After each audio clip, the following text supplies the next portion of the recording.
Oke, selamat malam teman-teman semuanya. Selamat malam teman-teman, Merry Christmas buat yang merayakan. Selamat tahun baru juga. Nanti kalau tahun baru kita rayain sama-sama semua ya. Selamat tidak liburan juga. Saya yakin teman-teman yang nonton hari ini kalian tidak liburan kemana-mana. Bersama saya juga di sini. Saya juga nggak kemana-mana. Mau ke Bali mahal banget ya tiketnya. Saya udah ke Bali juga sih November. Terima kasih yang udah ucapin birthday buat saya juga. Doa yang sama buat kalian. Mudah-mudahan teman-teman bisa sukses, bisa meraih impiannya di tahun baru ini. Mudah-mudahan kita ganti tahun, ganti jadi lebih baik lagi daripada tahun-tahun sebelumnya, teman-teman ya. Ini ada 353, it's not bad, 28 Desember. Jadi ada saya at least tahu di Facebook. Saya cek dulu di Facebook ya. Ada berapa yang tidak liburan. Nah, ini penting nih di absen dulu nih. Tidak tahu juga. Saya lihat dulu di Facebook. Halo teman-teman di Facebook. Wah, Facebook ada 80-an. Oke teman-teman, nanti Senin besok itu tanggal, saya lihat ya. Soalnya saya sebelum roadshow saya janji akan NDO dulu ke teman-teman. Tanggal 4 mestinya bisa. 4 Januari kita akan NDO, saya yang bawain gimana saya cara jalanin bisnis jaringan ini. So ini adalah home talk. Kenapa home talk? Beruntun teman-teman, karena pertama kayak teman-teman tahu home talk berapa bulan yang lalu jarang karena saya lagi roadshow. Makanya nggak bisa home talk. Nah, kenapa sih home talk itu penting sebenarnya teman-teman? Karena kalian bisa tanya langsung atau kalian bisa belajar langsung dari orang yang bisa mengubah keadaannya. Karena nggak semua situasinya sama ya. Contoh kayak Ko Adrian, Ko Budi Darwin, Ci Anita, Dr. Yudi memulai bisnis jaringan ini nggak semua sama. Nah dari situlah kayak Pak Genta kita kemarin belajar bagaimana Tuhan itu hadir. Bagaimana rezeki itu yang nentuin memang di Tuhan gitu ya teman-teman ya. Kadang kita udah usaha, kita udah coba. Nah kenapa sih dia tetap bertahan? Apa yang dia lakukan? Nah itu penting teman-teman tanyain ke narasumbernya. Gitu ya teman-teman ya. Jadi kita selalu bisa belajar dari seseorang. Karena ada yang pernah bilang bahwa ternyata pengalaman ilmu sesungguhnya yang paling mahal adalah pengalaman teman-teman. Makanya saya ngerasa bahwa dibanding NDO juga penting, tapi lebih bijak mumpung suasana juga udah begini, nggak semua bisa datang, namanya lagi liburan, ada yang lagi Natalan, ada yang udah lagi di luar kota, sinyalnya jelek. Menurut saya udah kita home talk aja deh, siapa tahu kita bisa belajar. Nah, teman-teman, leader yang dipilih home talk itu dipilih gitu ya teman-teman ya. Saya sekarang sih sebenarnya antrian home talk itu sampai 2,5 bulan ke depan. Gila ya. Nah, jadi leader-leader home talk itu dipilih berdasarkan bagaimana mereka bisa, nggak selalu duit kok. Kita di AFC nggak selalu takar orang pakai income 1M. Ko Budi Darwin belum home talk. Actually, jujur aja belum. Kok Yohanes juga belum. Masih banyak kok yang belum. Nggak selalu patokannya duit kok. Gitu ya teman-teman ya. Sama, Anda juga tidak boleh menyikapi orang dari duit atau tidak ada duitnya. Atau artis besar, atau selebgram. Sama aja. Nah, so teman-teman, terima kasih, happy birthday ya. Doa yang sama ya teman-teman ya. Nah, so teman-teman, hari ini baru tidur 2 jam. Waduh, gila. Saya masih ngerjain project buat teman-teman ya di Senayan. Saya masih lagi ngerjain Senayan, karena itu di-prepare 1 tahun. Teman-teman harus tahu, kami AFC keluarin dana lebih dari mungkin kurang lebih 100M untuk dihabisin 1 hari itu buat selebrasi teman-teman kerja kerasnya teman-teman. Itu makanya saya ngotot selalu pentingnya Anda kejar annual rank yang beneran di tahun ini, karena Anda akan dipestakan di Senayan dengan budget 100M teman-teman. Itu khusus dipersembahkan AFC untuk kalian, karena itu buat kalian. Itu yang tadi kalau kalian nonton video saya di panggung terbesar itu, di panggung kemenangan itu yang dimaksud. Saya mau kalian berdiri di panggung yang ditonton 85.000 orang. Itu yang kami mau. So kejar teman-teman, it's okay. Tadi saya ngobrol sama salah satu milenial, Andre Valentinus, saya lagi temenin dia lihat-lihat rumah, saya bilang gini sama dia, teman-teman harus ingat, apa yang kalian sekarang lagi join IFC, yang nentuin sukses adalah apa yang Anda lakukan 5 tahun yang lalu. Paham ya? Apa yang kesuksesan sekarang yang kalian bikin, itu tergantung dari 5 tahun yang lalu, apa yang Anda lakuin. Bukan dimulai dari Anda join IFC, baru dihitung prosesnya. Tidak. Dihitung prosesnya dari 5 tahun yang lalu Anda bikin apa. Seberapa Anda ngotot, seberapa Anda ingin sukses, seberapa Anda berjuang untuk kesuksesan itu. Itu yang nentuin. So, hari ini teman-teman, kita akan belajar dari seorang leader, namanya Christine Elizabeth. Saya pernah ketemu dia, sekali, 2 kali, seorang ibu rumah tangga, dia pernah join bisnis, saya tahu, dengar ceritanya, bukan dengar dari dia yang langsung, bahwa bagaimana dia hard life-nya, seorang ibu ya, makanya saya julukinnya The Iron Lady. Saya suka emes sama ibu-ibu teman-teman. Saya suka, bukan nih bapak-bapak jadi saya nggak emes ya. Ini ada Pak Dwi, ada Pak Edi, mukanya langsung kalau saya bilang emes sama ibu-ibu langsung, nggak, saya emes juga sama teman-teman. Cuma maksud saya, seorang wanita yang bisa doing bisnis ini, apalagi jadi ibu rumah tangga, ngurus anaknya, ngurus suaminya, ngurus keluarganya, menurut saya, kita semua sepakat mereka punya nilai lebih. Betul ya? Karena saya aja ngurus anak udah nyerah deh. Mereka bisa ngurus keluarga, sekaligus dia bisa jalanin bisnis ini. Kita semua harus sepakat bahwa wanita punya nilai lebih saat sukses jalanin bisnis ini. Nah, saya akan undang hari ini namanya Christine Elizabeth. Halo, C. Halo, Niko. Ya, hadir. Ini adalah salah satunya. C, boleh nggak sih kenalin diri Cici, usianya, domisilinya, lalu boleh nggak sih sedikit aja cerita background Cici sebelum bergabung IFC ya tentunya ya. Background Cici gimana sih? Ya, oke. Malam semua teman-teman, semua teman-teman member AFC, semua teman-teman perjuangan. Sebelumnya saya mau say happy birthday for Niko. Ternyata saya pikir saya akan pertama di acara malam ini, ternyata sudah keduluan dengan yang chat. Oke, saya sedikit perkenalan dulu. Perkenalkan, nama saya Christine Elizabeth. Saya tinggal di Bandung, lahir di Bandung. Hari ini umur harus ya, Nik ya? Harus lah, Cik. Nanti ada yang share. Ya? Kalau nanti ditanya, gitu. Ini 22 kali ya? Nanti pada... Dari mukanya kelihatan ibu-ibu loh, Nik. Iya, usia saya 39 tahun. Tapi saya masih punya punya anak toddler. Hari ini bulan depan ya. Anak saya yang kecil 2 tahun, yang besar usia 6 tahun. Okay. Ya. Oke, Pak. Itu dulu kali ya. Yes. Nah, Cici, jadi seorang istri kan ya, Ci ya, udah kawin ya. Oh iya dong, pasti dong nih. Yes. Udah kawin, teman-teman ya, punya anak 2. So, boleh nggak tarik ulur cerita dari awal sebelum Cici bergabung sama AFC atau bahkan dunia network? Gimana Cici jalanin hidup sampai kenal dunia network? Apakah AFC yang pertama atau bukan? Boleh nggak sih sedikit sharing ke kita, Ci?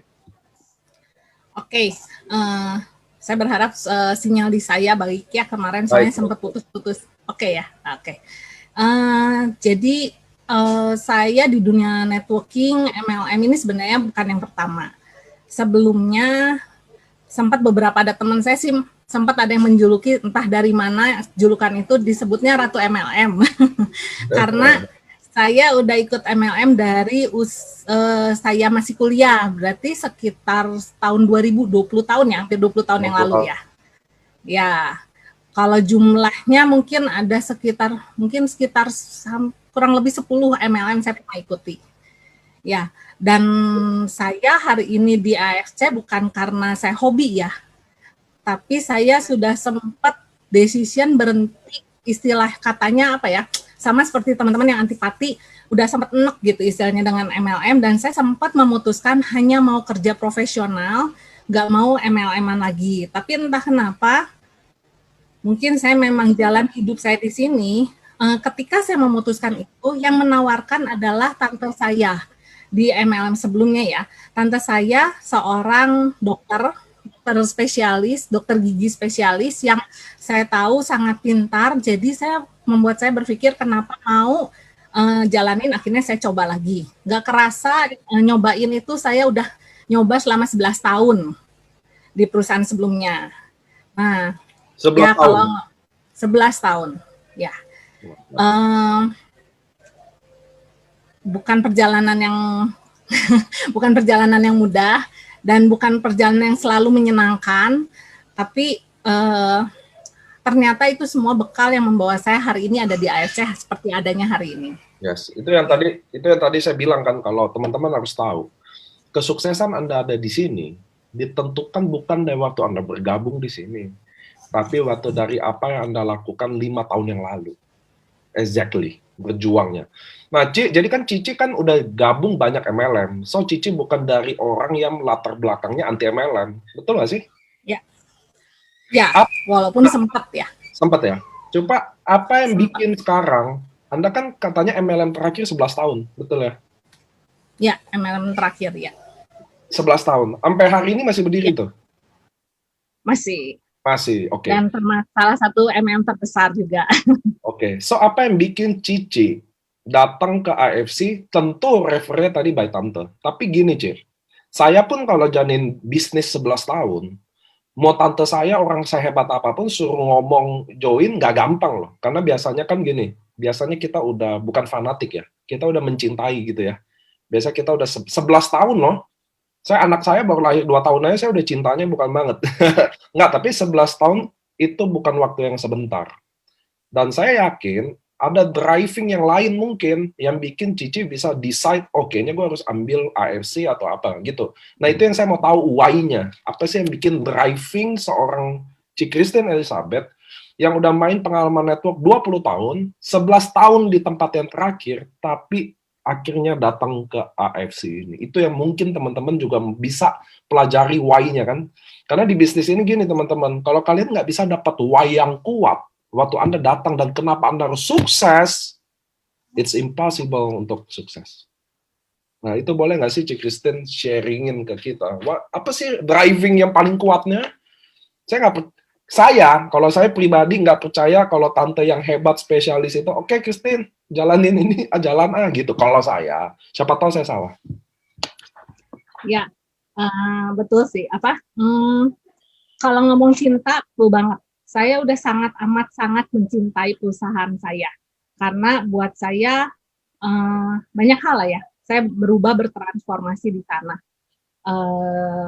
Bahkan kalau kita maju dulu, saya waktu harus memutuskan pindah full time di AFC, saya broken heart gitu sebenarnya.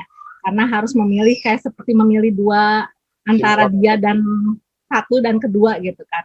Nah, cuman kalau kenapa saya mau ada di sini? Pertama, saya tahu big why-nya adalah karena memang saya terpilih. Ya, saya bicara AFC ini sesuatu bisnis yang berbeda. Kenapa? Karena bagi saya, kita semua yang ada di sini bukan kita yang memilih loh, kita terpilih. Jadi itu sesuatu yang luar biasa buat saya ya. Karena kalau memilih, kita dengan gampang bisa bilang iya dan tidak. Tapi kalau terpilih dan tidak terpilih, kita mau pun belum tentu kita bisa ada di sini. Yes. Gitu ya. Oke, setuju ya Nick ya? Setuju. Jadi gini, saya sebenarnya ditawarkan di challenge tentang bisnis AFC ini sebenarnya jauh dari sebelumnya. Sebenarnya saya teman dari Pak Ernest. Ya, jadi sebenarnya kalau boleh cerita, sebenarnya saya udah tahu perusahaan ini dari sebelum ada Ningko mungkin. Ya, tapi kalau belum waktunya mungkin ya, dan sayanya bukan waktunya saja, dan ini bukan bicara waktu Tuhan ya, tapi sayanya belum mau buka hati, saya belum mau buka pikiran.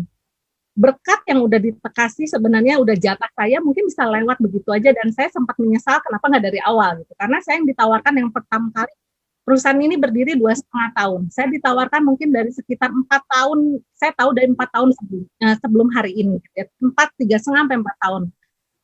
Tapi saya merefleksikan kembali apa yang terjadi. Saya itu terlalu nyaman ada di satu perusahaan. Bukan berarti nggak boleh loyal ya. Ternyata ketika kita udah terlalu mencintai, terlalu nyaman dengan satu kondisi kita, bisa jadi kita menutup diri kita dari berkat yang lebih besar. Gitu.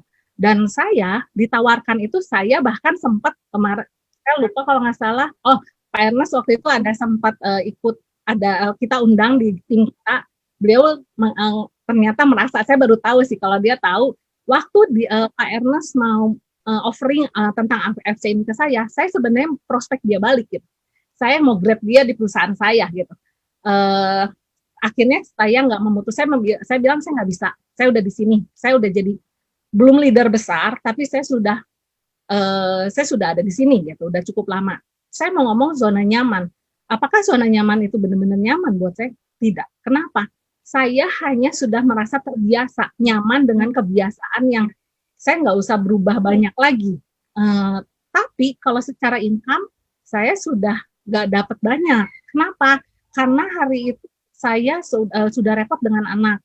Dan singkat ceritanya, saat saya memulai AFC itu lagi kondisi yang sangat-sangat terpuruk. Rasanya hidup paling berat tuh ada saat saya lagi memulai AFC. Lagi minusnya 3 digit. Suami saya kena syaraf kedua, sehingga harus resign di saat saya lagi hamil 3 bulan. Jadi bisa dibayangkan bagaimana kondisi saya saat itu ya, memulai sebelum ada AFC ini, saya benar-benar pontang-panting gitu istilahnya. Tadi sempat ngobrol sama Niko, ternyata Niko ingat gitu. Saya sempat posting, saya untuk survive, saya jual segala, apapun yang bisa saya jual, karena basicnya saya tukang dagang gitu, saya pedagang dari kecil gitu. Untungnya saya dengan kondisi yang berat, saya dibekali, ya Tuhan selalu adil ya, kalau kita dikasih masalah yang berat, pasti ada anugerah ya, favornya gitu. Jadi untungnya saya hobi dagang, jadi nggak terlalu merasa berat sekali gitu untuk dagang. Jadi di saat itu saya mulai dari jual buah, walaupun saya tetap di perusahaan ini yang 11 tahun saya, tapi udah nggak bisa ngasih income. Kenapa? Karena di sini lebih aktif income. Ya, di sini kalau saya nggak, walaupun semua MLM selalu menggadang-gadangkan passive income, di sini saya kalau nggak kerja, saya benar-benar nggak dapat uang gitu. Dan walaupun tim saya udah ribuan, kalau saya nggak jualan pribadi, tetap nggak akan dapat bonus yang besar gitu. Tapi yang menariknya, saya tetap nyaman dengan kondisi itu. Di sana, perlu teman-teman ketahui, ini tuh semua fasilitas tuh luar biasa, bagus, dan gratis. Saya bisa bilang gratis kenapa? Walaupun kita harus bayar kayak sekarang Zoom, ada kuota, ada apa, tapi murah. Karena saya di sana, setahun sekali itu kita ada, kalau diinfokan, kalau saya mau maju, mengalami satu percepatan income, saya harus ikut semua trainingnya, which is trainingnya adalah setahun sekali, training Asia Pasifik, saya harus antara ke Singapura, ke Bangkok, dan itu bukan dibiayain, bukan kayak vacation ya, saya biaya sendiri. Satu kali berangkat itu 10 juta tuh kurang lebih harus saya siap. Dan saya nggak punya uang. Ketika nggak punya uang, saya singkat cerita akhirnya dikondisikan ya udah saya minjem uang, saya gesek apapun yang bisa berangkat. Karena harapannya setelah pergi saya bisa punya income besar. Terus kedua, setahun sekali juga ada acara besar di Indonesia, bayar minimal 1 juta, 1,5 juta. Setiap bulan kalau training kayak LOP gitu harus bayar 175. Bayangin biaya training saya selama setahun berapa dan selama sekian tahun berapa gitu. Jadi makanya entah kenapa saya karena sering di sana, saya udah sangat mencintai, tapi walaupun nggak ada, saya masih punya harapan, berharap dan berharap. Nah, itu kondisinya di sana. Dan bagaimana cara saya bekerja di sana ya? Saya di sana, saya bekerja, saya punya tempat untuk menjalankan satu sistem bisnis, which is saya membuka rumah saya dari jam 6 pagi, orang udah ketok rumah saya. Dan saya buka dari jam 6 sampai jam, rutinitas saya ya, jam 6 sampai jam 10, kadang-kadang pada akhirnya sampai jam 1, saya melayani yang datang. Jam 1 sampai sore, saya keliling-keliling, bawa anak saya. Terus sore saya sampai malam ngerjain lagi, pokoknya hidup saya itu. Tapi saya bisa bilang income saya nggak besar. Ya, waktu itu saya ingat banget. Saya bulan ketiga saya di AFC, saya sebut angka aja nggak apa-apa ya. Bukan maksud saya untuk mau menyombongkan. Tapi waktu itu saya kaget. Tapi itu kayak tamparan sebenarnya buat saya. Saya waktu itu WA ke Pak Ernest. Saya bilang, aduh, saya terharu nih karena saya mau nangis. 3 bulan fokus di sini, ternyata bisa dapat 29 juta. Tapi Pak Ernest nanyanya, membalikannya dengan pertanyaan yang bikin saya pikir ulang. Memangnya kamu 11 tahun di sana nggak pernah dapat 29 juta? Enggak, kata saya. Itu pertanyaan yang saya mau tanya sih tadi. Oh gitu. Apa nih? Gitu ya, udah ya. Tadi 11 tahun Cici income-nya di sana berapa gitu loh. It's not about income, tapi kan berkarir 11 tahun. Training 10 juta, 20 juta ya kalau ke luar negeri, tiap bulannya ada biayanya. Lalu Cici belum sampai ada income sampai puluhan. How they do, gimana dia lakuinnya gitu loh. Apa yang bikin orang itu, maksudnya nggak wake up. Saya nggak tahu kenapa. Dulu, saya nggak tahu teman-teman gimana ya. Tapi ada kondisi di mana kita akhirnya merasa gini. Saya udah nggak bisa lagi berjuang. Saya nggak bisa lagi, karena saya udah give it to all, lalu belum kunjung datang. Saya tahu, saya disuruh tunggu. Oke, saya tunggu. But 11 tahun, Ci. Apa yang buat nah itu pertanyaan keduanya kali ya. Saya potong dikit ya, biar seru nih topik kita. Apa yang bikin akhirnya Cici apa karena zona nyamannya, jadi tidak merasa bahwa itu adalah part of it, atau ada leader yang bikin bertahan someday? Karena saya juga pernah bertahan di sebuah bisnis karena leadernya hebat. Atau saya nggak tahu apa, boleh nggak sih kita bertukar sharing ya Cici ya? Ya, kadang-kadang saya juga ketika sama suami udah menjalani AFC cukup jauh, ketika flashback suka kadang-kadang saya mikir, kenapa ya? Itu pertanyaan yang sama, kenapa sih saya begitu mengeraskan hati sampai baru masuk di tahun keduanya AFC gitu kan. Kayaknya kalau ngomong ketinggalannya udah jauh banget, tapi saya mikir it's about heart gitu. Saya balik lagi, idealisme manusia kadang-kadang kan ada di orang-orang yang merasa nyaman ketika dia dapetin sesuatu tidak melulu income uang, tapi lupa bahwa uang itu perlu gitu. Jadi saya tetap ada di sana karena apa? Pertama, saya untuk budaya dan semua perusahaannya saya sangat mencintai karena saya merasa diubahkan dan saya punya komunitas yang bagus di sana. Dan apalagi sorry ya, bukan saya mau gimana ya, bukan mau menyombongkan diri atau apa. Saya di sana leader, which is saya speaker juga untuk acara-acara, dan karena apa kita punya kelas-kelas dan saya pernah punya jadi kepala sekolah dari itu. Jadi ternyata kalau boleh saya singkatkan, kadang-kadang kita nyaman dengan apa ya, prestis kita. Kadang-kadang kita nyaman dengan ya mungkin income-nya sedikit tapi saya bisa dapetin sesuatu yang saya pikir itu tuh apa ya, saya merasa dianggap ABC, dianggap besar, padahal nggak ada apa-apanya. Itu tuh bahaya gitu. Karena apa? Saya bangga ketika semua orang yang di Bandung katanya, saya semua katanya ya. Saya juga nggak merasa seperti itu. Tapi ternyata rasa itu membuat saya nyaman dan saya nggak mau meninggalkan rasa itu. Nah itu hati-hati gitu. Ya, maksudnya saya juga baru ngerti, oh ini nih mungkin ini. Saya juga mempelajari nih. Sampai hari ini kadang-kadang saya suka flashback, kenapa? Itu pertama. Kedua, tidak berani memulai yang baru. Kenapa?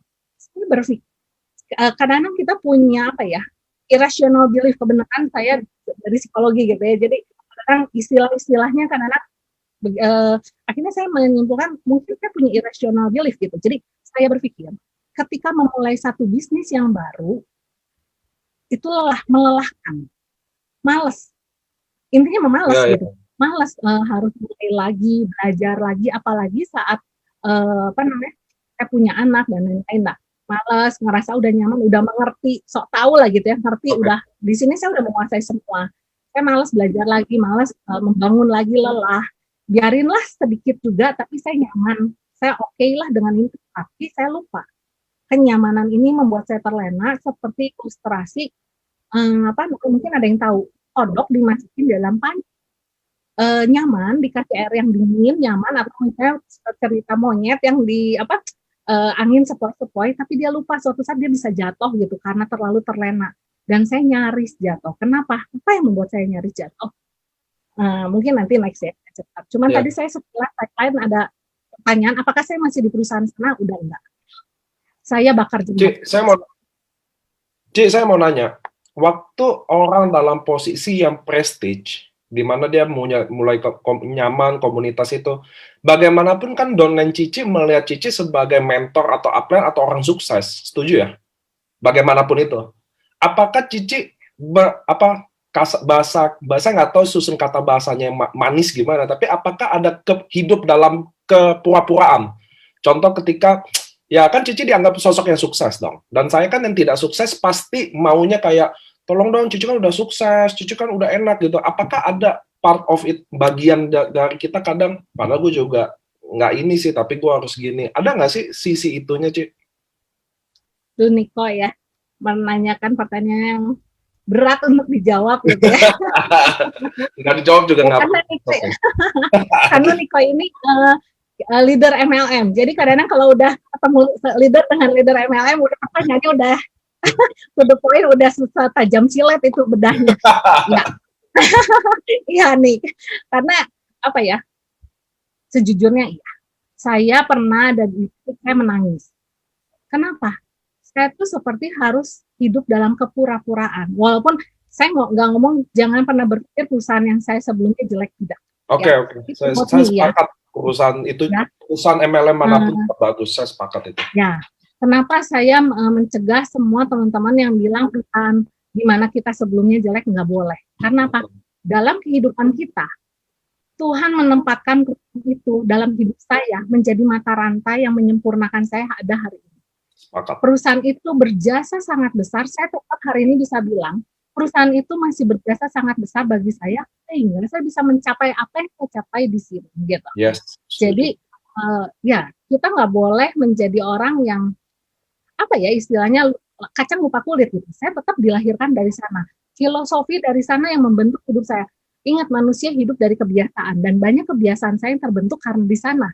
90 hari itu cukup untuk membentuk satu perbuatan yang diulang jadi kebiasaan dan karakter.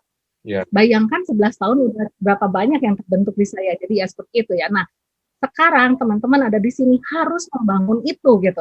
Jadi kalau saya sudah terbentuk dari perusahaan MLM, kalau buat yang baru, berarti teman-teman harus membangun itu di AFT. Apa yang mau dibangun, kebiasaan apa yang mau dibangun untuk menuju sukses. Nggak bisa, sama seperti sebenarnya itu hanya judulnya, cuman balik lagi semuanya balik dari kita.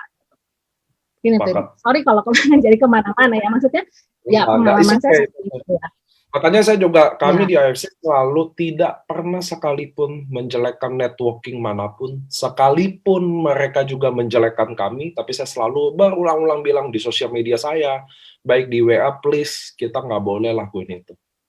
Apalagi Anda-Anda semua yang mungkin datang dari kapal yang sebelumnya, bagaimanapun Anda, mungkin Anda pernah kecewa atau apapun itu, tetap Anda dulu di perusahaan itu pernah jasa kepada Anda. Sama kayak saya juga lahir dari tempat dulu, saya juga nggak pernah jelekin bagaimanapun, walaupun dia bagaimanapun, tapi it's okay. Gitu loh teman-teman, karena kita lahir dari sana, jasa nggak bisa dilupain. Nah, teman-teman mengenai tadi kenapa sih saya nanya ke Cik Kristen, ada nggak sih kepura-puraan itu? Nah, itu ya tadi ya. Karena gini teman-teman, biasanya di MLM, banyak leader yang berpura-pura untuk seperti orang sukses. Itu yang saya dari awal nggak pernah mau. Makanya di AFC teman-teman tidak pernah hadiahnya kayak mobil mewah. Nggak pernah. Nggak pernah ada sesuatu kayak yang digoreng-goreng soal kesuksesan. Nggak pernah teman-teman. Kenapa? Karena kita belajar dari histori MLM yang di Indonesia kurang lebih 30 tahunan. Rata-rata yang digoreng adalah success story itu. Dan itu buruk. Jadi ada orang yang belum sanggup, maaf, beli Mercy atau BMW, dia beli. Seakan-akan ya karena gue main join bisnis AFC nih, jadi sukses nih. Itu kami nggak sepakat, jujur ngomong. Saya ada beberapa milenial saya yang belanja mobil, kalau mereka tahu Saya selalu nanya ke dia pertama adalah, kenapa harus beli mobil? Kenapa nggak rumah dulu? Kalian belum punya rumah, belilah rumah dulu. Itu investasi. Mobil, saya bilang, kamu beli hari ini 300 juta. Tahun depan tinggal 270. Tahun depannya lagi tinggal 240. Terus teman-teman, so saya selalu bilang, kita sekarang tidak boleh hidup dalam kepura-puraan itu. Anda banyak yang muak sama image MLM yang buruk, so jangan ikuti. Jangan dibuat flow-nya. Kita bikin yang baru. Kita hidup apa adanya aja, nongkrong di tempat yang semampunya aja, gitu loh teman-teman. Nggak usah treat, wah ini Bushido, bayarin semua. Oh, gue udah samurai, bayarin semua. Nggak usah, beneran. Saya selalu kalau diajak makan restoran mewah, udah deh, makan ini aja. Makan soto ini aja deh. Begini, maksudnya teman-teman gini, kita udah harus stop kepura-puraan kesannya sangat sukses gitu loh. Karena saya yakin kayak Ci Christine atau kita yang mungkin udah pengalaman di network teman-teman, MLM itu nggak semudah itu. Makanya saya suka jengkel kalau ada orang yang seakan-akan membranding bisnis MLM itu mudah. Jadi orang teriming-iming, lalu kalau dia join, lalu kalau nggak mudah, ya dia nyerah. Ngerti ya teman-teman?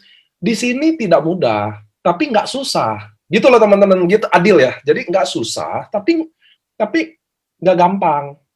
Jadi nggak boleh gampang, nggak ngapa-ngapain dapat duit.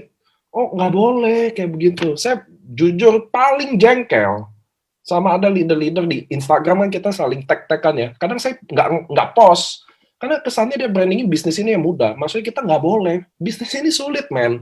Percaya nggak Anda?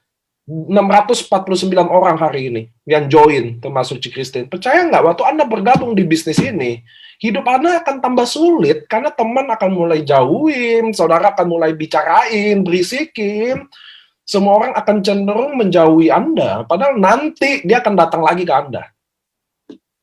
Sepakat nggak sih? Nggak mudah, men.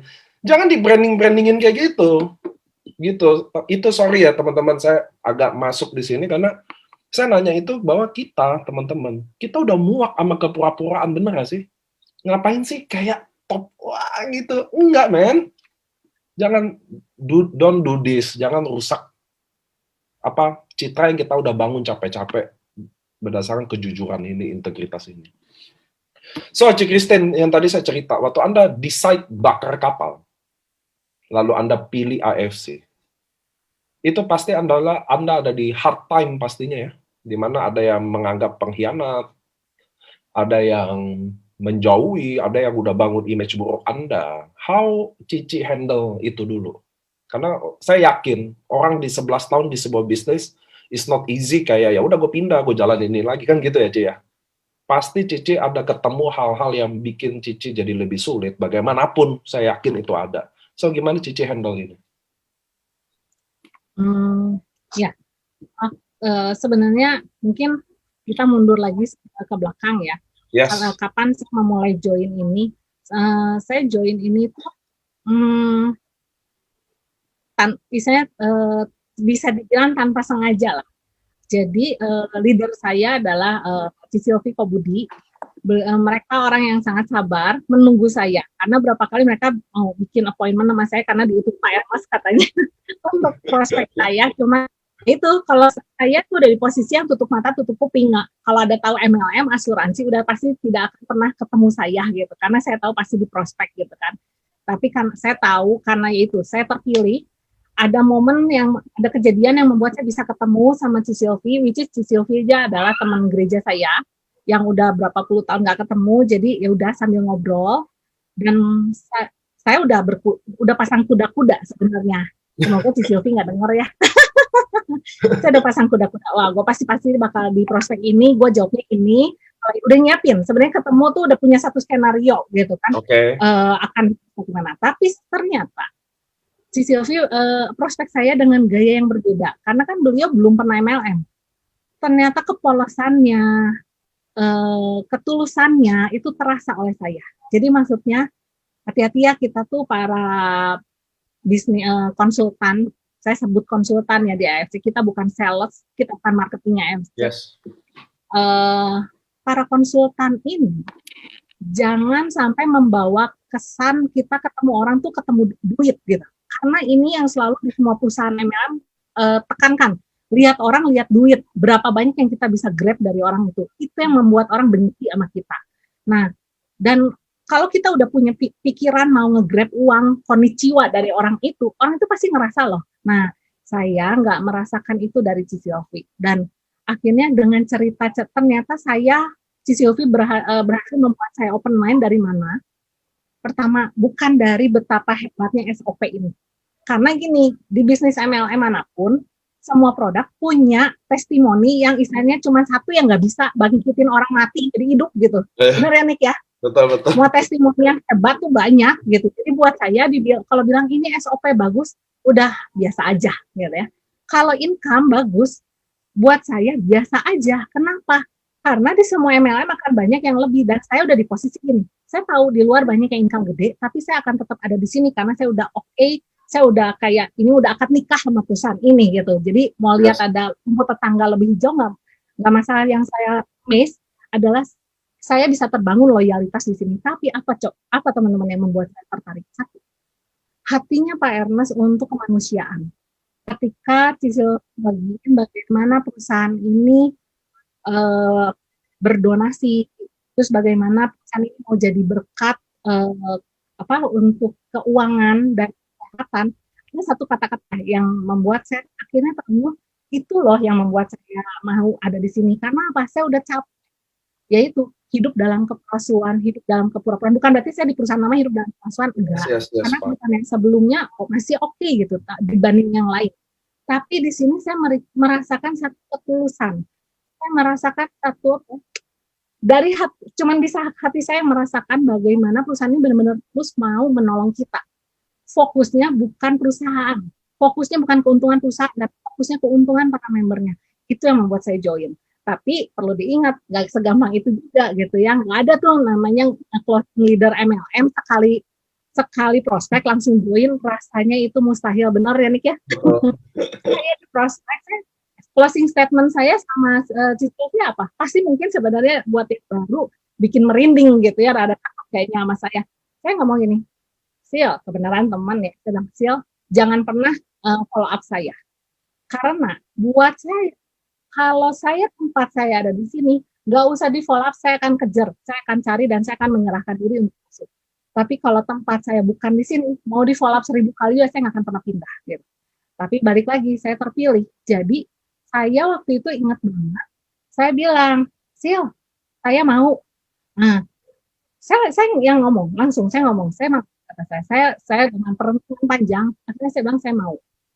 Dan waktu itu sempat dikira, karena ketika saya ngomong saya mau adalah LOP pertama hari LOP di hari Sabtu kalau nggak salah itu.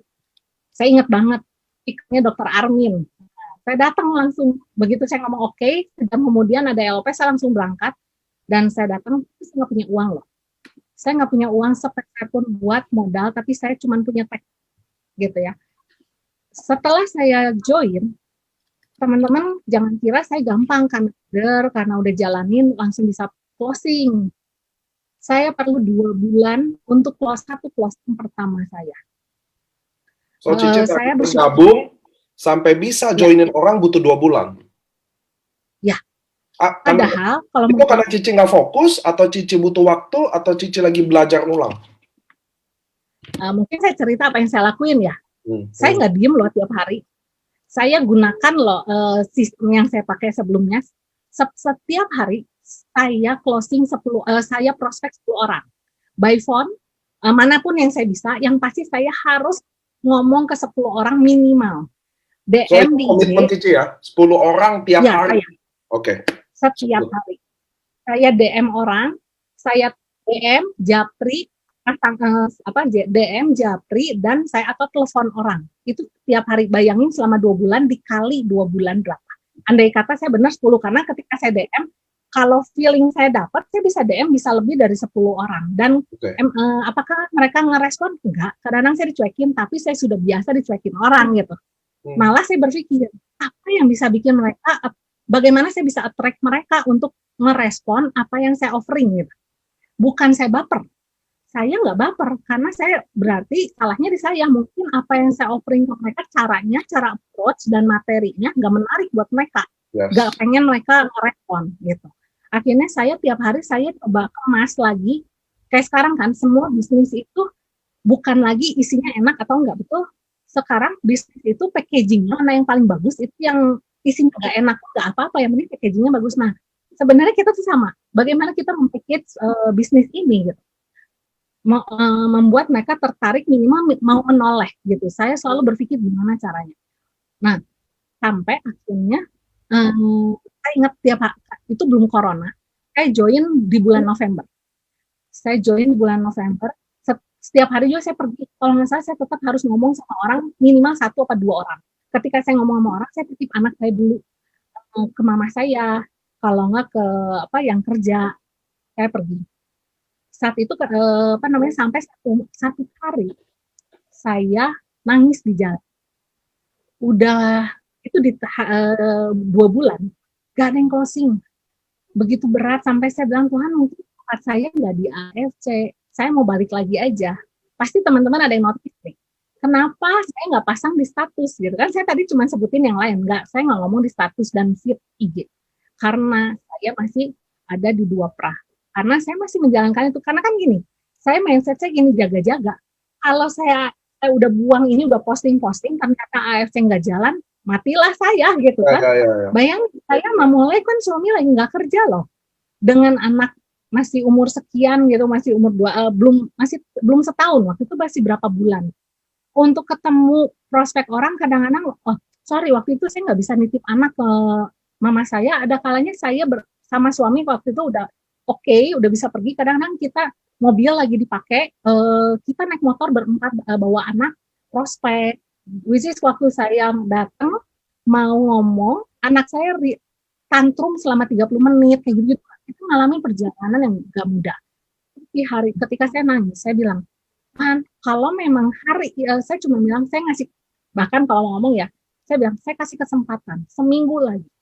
Kalau dalam seminggu lagi saya udah nggak dapat lagi, saya give up. Bukan kenapa, saya kan harus melanjutkan kehidupan saya. Tagihan harus terus dibayar, betul? Cicilan harus dibayar. Dan kalau mau tahu, saya tuh balik lagi, utang saya tuh nggak kecil, ada 3 digit lebih gitu. Saya berpacu dengan waktu, jadi nggak bisa berlama-lama. Tapi saya tahu ya, ketika saya ngomong gitu, saya ingat siang-siang saya nangis, dan saya punya sponsor yang persis di atas saya. Direct sponsor saya Cisilvi, tapi ada satu sponsor yang teman saya juga itu luar biasa, backup banget, Tuhan kasih anugerah banyak. Saya nggak punya modal, dimodalin mertua saya uang. Sponsor saya pinjem barang karena udah sebulan nggak closing. Dia bilang gini, si Christine kayaknya udah dipegang barang nih, karena kan saya saya lupa cerita istilahnya, saya nggak pegang barang ya. Waktu itu saya baru masukin aja dulu barang, kondisi gimana saya lupa lah. Pokoknya saya nggak megang barang, nggak minum barang, bayangin. Akhirnya dikasih pinjem barang. Hari itu tuh setelah sebulan pinjemin barang, hari saya nangis, saya udah pagi-pagi udah WA. Saya balikin deh barangnya ini Desember, kayak semua orang alasan mau liburan, uangnya dipakai liburan end of year. Akhirnya saya bilang, saya mau balikin deh. Ternyata Tuhan jawab doa saya hari itu. Di jalan saya nangis, kalau saya nggak closing udah deh. Saya bilang, Tuhan tolong 1 kali aja. Saya percaya, beliefnya saya kalau udah keluar 1 kali, pasti keberangkatnya gampang. Kayak mungkin pemanasannya kan lama.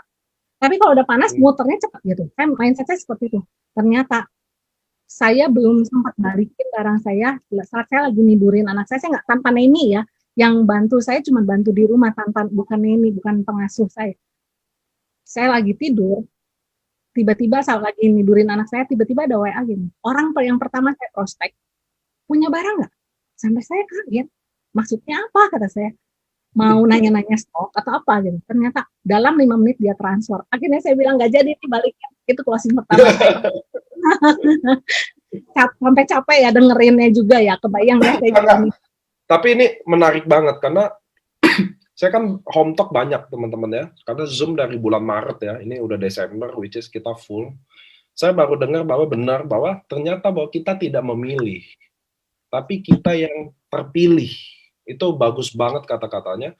Karena banyak banget kalau kita home talk, kalau teman-teman datang nonton ke Facebook Live Science, ini ada di sebelah kiri, Anda live on Facebook, Anda klik, itu kan officially AFC punya. Anda bisa lihat tuh home talk yang udah ketinggal. Anda bisa nonton ulang loh teman-teman itu ya. Itu rata-rata kalau Anda dengar baik, rata-rata mereka selalu bilang bahwa Tuhan yang bantu dia entah kenapa Tuhan yang bawa jalan. Rata-rata begitu loh. Sama termasuk kayak Pak Genta kemarin minggu lalu yang jual bon cabai aja nggak bisa, kasih gratis aja nggak ada yang mau gitu loh. Sama kayak Cik Kristen, ternyata sekarang saya dapat tuh jawabannya. Ternyata kita tidak memilih, tapi kita terpilih. Nah itu yang bikin Cik Kristen. Tapi ini yang menarik, dia menunjukkan kenapa Cik Kristen benar-benar bisa disebut kata leader. Karena dia bilang gini, kalau dia prospek 1 hari 10 kali, dan dia 2 bulan tidak closing, maka dia udah prospek teman-teman kurang lebih 600 orang. Itu minimum loh, karena dia bilang bisa aja lebih dari 10. Belum itu yang dia masih ketemu orang ya, Ci, ya, tiap hari ya. 600 orang ditolak, tapi dia masih berdiri. Ya memang endingnya nangis. Saya juga nangis sih kalau 600, Ci. 600 banyak banget. Tapi yang menarik yang bisa kita pelajari teman-teman gini, ya betul nih ada tadi bilang, waktu Tuhan pasti yang terbaik. Tuhan yang datengin, Cik Kristen, pasti dia kapan kasih yang terbaiknya. Tapi yang saya menarik gini, don't give up. Saya selalu bilang sama teman-teman gini, teman-teman, Anda harus kasih waktu ke diri Anda sendiri untuk nikmati prosesnya atau tunggu sampai Tuhan kasih waktunya. Anda harus kasih. Kenapa teman-teman? Kayak Cik Kristen dia udah belajar 11 tahun. Betul ya, Ci ya? Bahkan 20 tahun di dunia network. Ada yang datang ke sini 5 tahun, 2 tahun masuk network belajar. Ada yang jadi pegawai. Ada yang bangun bisnis jadi karyawan 30 tahun. Anda berani kasih waktu 30 tahun buat orang lain punya impian. Sekarang Anda masuk ke sini untuk achieve impian Anda tolong teman-teman saya mohon banget kasih waktu ke diri Anda sendiri dulu.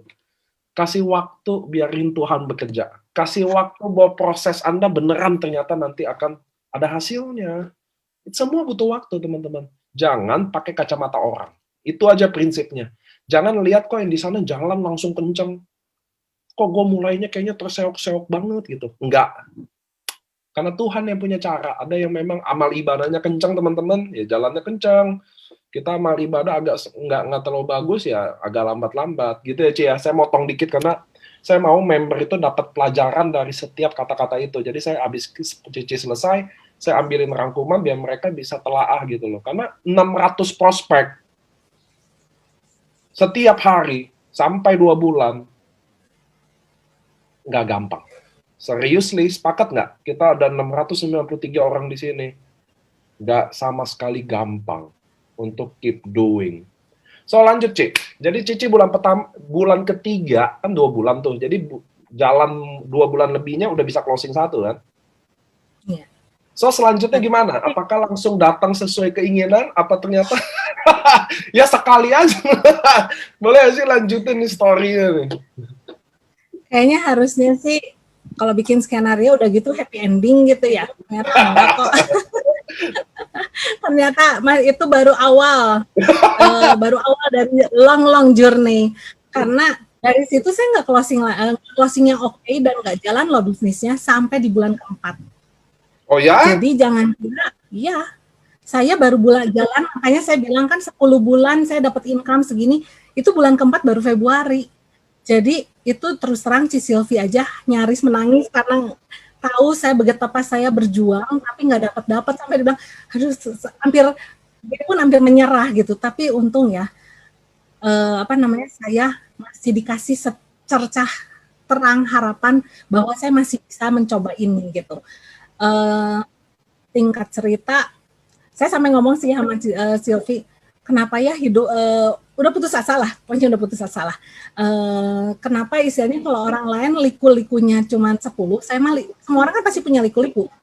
Saya orang liku-likunya 10, kok saya rasanya liku-likunya ada 100 gitu loh. Karena di tengah perjalanan tuh benar-benar nggak mudah. Mungkin gini ya, saya suka balik lagi kalau saya bukan orang yang terstruktur ya, tapi apa adanya saya seperti ini. Kalau saya flashback lagi ke sebelumnya, saya itu nggak suka seperti yang tadi Niko bilang, pencitraan dan lain-lain. Walaupun yang sebenarnya ada, tapi tetap ada. Sampai saya pernah tahu ada satu cerita, orang ngomong di panggung, income-nya sekian, tinggal di apartemen, ternyata domain saya, ngikutin. Ternyata rumahnya di rumah petak di belakang apartemen atau rumah pengawal itu loh. Jadi kalau itu saya takut gitu, saya nggak mau kayak gitu. Ini hidup apa ya? Hidup kepalsuan. Apalagi saya punya background. Saya punya background apa ya? Bukan orang yang hidup enak gitu. Kalau orang pernah bukan hidup enak masuk dalam LMLM, aduh hati-hati banget. Cuci otak bagaimana pencitraan untuk kita tuh udah sukses, udah kaya, karena selama ini kan sering direndahkan. Selama ini kan sering dihina orang. Berpikir MLM adalah jalan tol menuju kesuksesan saya, supaya saya mendapatkan harga diri saya. Makanya saya bilang, saya sempat nyaman di area, benar ya? Betul. Nah, mundur lagi, saya cerita, saya bukan lahir dari keluarga ada. Papa saya kerja di yayasan kerohanian, which is gajinya nggak nyampe UMR. Buat saya, sate 10 tusuk itu bukan untuk satu orang, tapi untuk sekeluarga. Saya berempat, mama, papa, adik saya satu. Puluhan, selama saya tinggal sama orang tua saya, makan sate 10 itu untuk berempat. Tinggal sisa, kan seorang dua nih. Sisa 2 ini rebutan siapa yang dapat nih. Gitu. Sampai ketika saya tersadarnya kalau saya nggak biasa hidup saya ketika saya pacaran sama suami saya. Suami saya beliin sate 10, dia 10, saya kaget. Loh, kok banyak amat gitu ya. Kebayang ya situasinya. Bahkan mama saya tuh sampai harus ngeloakin koran, botol demi menambah uang makan gitu ya. Nah, saya cari uang dari SD untuk nambah uang keluarga. SMP saya bayarin uang teleponnya mama saya, mama papa saya teleponnya saya bayarin, saya dagang dari kecil. Jadi kalau ngomong saya ngalamin udah berliku-liku, tapi nggak pernah enak-enak gitu kondisinya gitu. Dan mama saya, tapi saya bersyukur mentor saya siapa? Kenapa saya baru ngeh ya, apa ya istilah orang Bandung ngeh gitu, baru insight gitu bahwa saya prospek 600 tuh nih. Selama ini saya udah nggak pernah ngitung karena buat saya hidup harus dijalani bukan dihitung-hitung gitu. Udah ditolak berapa nggak tahu saya juga ya. Nah, bersyukur mentor terbesar saya adalah siapa? Mama papa saya. Mama saya itu seorang pejuang, wanita pejuang dengan papa yang mengabdikan hidupnya di gereja gitu dengan income yang kecil tapi full time. Akhirnya mama saya dengan saya, untung saya dipilih menjadi sparring partner mama saya. Dari kecil tuh saya terus terang ya, badan saya kalau jalan nanti satu saat bakal pendek sebelah. Kenapa? Sering angkat berat dari SD saya. Mama saya dagang kelontongan, nanti warung, jadi belanjanya bareng saya nggak pernah tidur siang nemenin mama saya belanja. Saya pernah termos es lilin di saat saya kuliah, malu iya, tapi apakah malu dengan saya malu bisa makan? Nggak bisa gitu. Jadi malu nggak malu saya pernah dari kondisi yang tidak ada pilihan. Saya di kondisi hidup harus menjalani dengan bekerja keras. Jadi saya ingat SMA, kuliah saya itu kan tahun 2000. Tahun 2000 itu bukan waktu yang terlalu panjang sekali kan, masih udah zaman yang udah ada HP. Saya megang HP, tapi saya harus bawa termos es gitu ya. Dan mama saya mengajarkan bagaimana berintegritas. Sampai akhirnya, mama saya bilang, ngapain gengsi, ngapain malu. Malu dan gengsi nggak bisa bikin kita makan. Karena begitu sulit ya. Tapi akhirnya saya kesimpulannya, kita bisa memilih. Mau kita yang bersikap keras sama diri kita untuk survive atau dunia dan kehidupan yang akan mendidik kita dengan keras. Karena itu pilihan kita. Kalau kita saat ini mau bermanja-manja, bersantai-santai, nggak apa-apa, itu kan pilihan hidup. Tapi jangan menangis ketika satu saat kehidupan memaksa kita di posisi yang tidak ada pilihan. Kalau saya dulu tidak ada pilihan karena kondisi orang tua. Kita lahir dengan miskin, bukan salah kita. Tapi kalau kita mati dengan miskin, itu kesalahan kita. Apa yang kita kerjakan buat hidup kita? Karena kesempatan selalu ada. Akhirnya saya selalu berpikir gitu ya. Anak saya sempat nggak bisa kontak mata kok sama saya baru tahu umur 3 tahun. Karena apa? Saya dulu pergi pagi sampai pulang malam, keliling-keliling sebelum di sini ya, bawa anak saya selalu bekerja. Tapi Saya percayalah dalam semua kesusahan saya pun Tuhan pasti ngasih favor, yang penting kita mau bekerja. Buktinya hari ini saya ada di AFC gitu ya. Hari ini saya ada di sini, dan sebenarnya ini ya mungkin sebenarnya nggak lama lagi, satu sih yang saya mau sharing. Saya hidup penuh hutang. Kenapa? Namanya orang berjuang bisnis, belajar bisnis, risikonya gede. High gain, high risk ya. Kalau mau yang nyaman ya kerja di kantor ya, tapi ya semuanya pasti di dalam bisnis nggak pasti. Bahkan saya ditipu. Saya ngalamin waktu itu seluruh uang kuliah saya habis. Dari mana uang kuliah saya? Bukan tabungan mama papa saya, tapi ketika nenek saya meninggal, uang kedukaan karena nenek saya pengen saya dan adik saya bisa mengangkat derajat keluarga saya, mama papa saya, uang itu dialokasikan untuk kita berdua kuliah. Ternyata teman sahabat saya menipu saya dan uang itu habis. Ya. Dan akhirnya bagaimana saya bisa kuliah? Saya kuliah sama adik saya dengan favor. Apa yang dilakukan? Semua perhiasan mama saya dijual semua demi kita kuliah.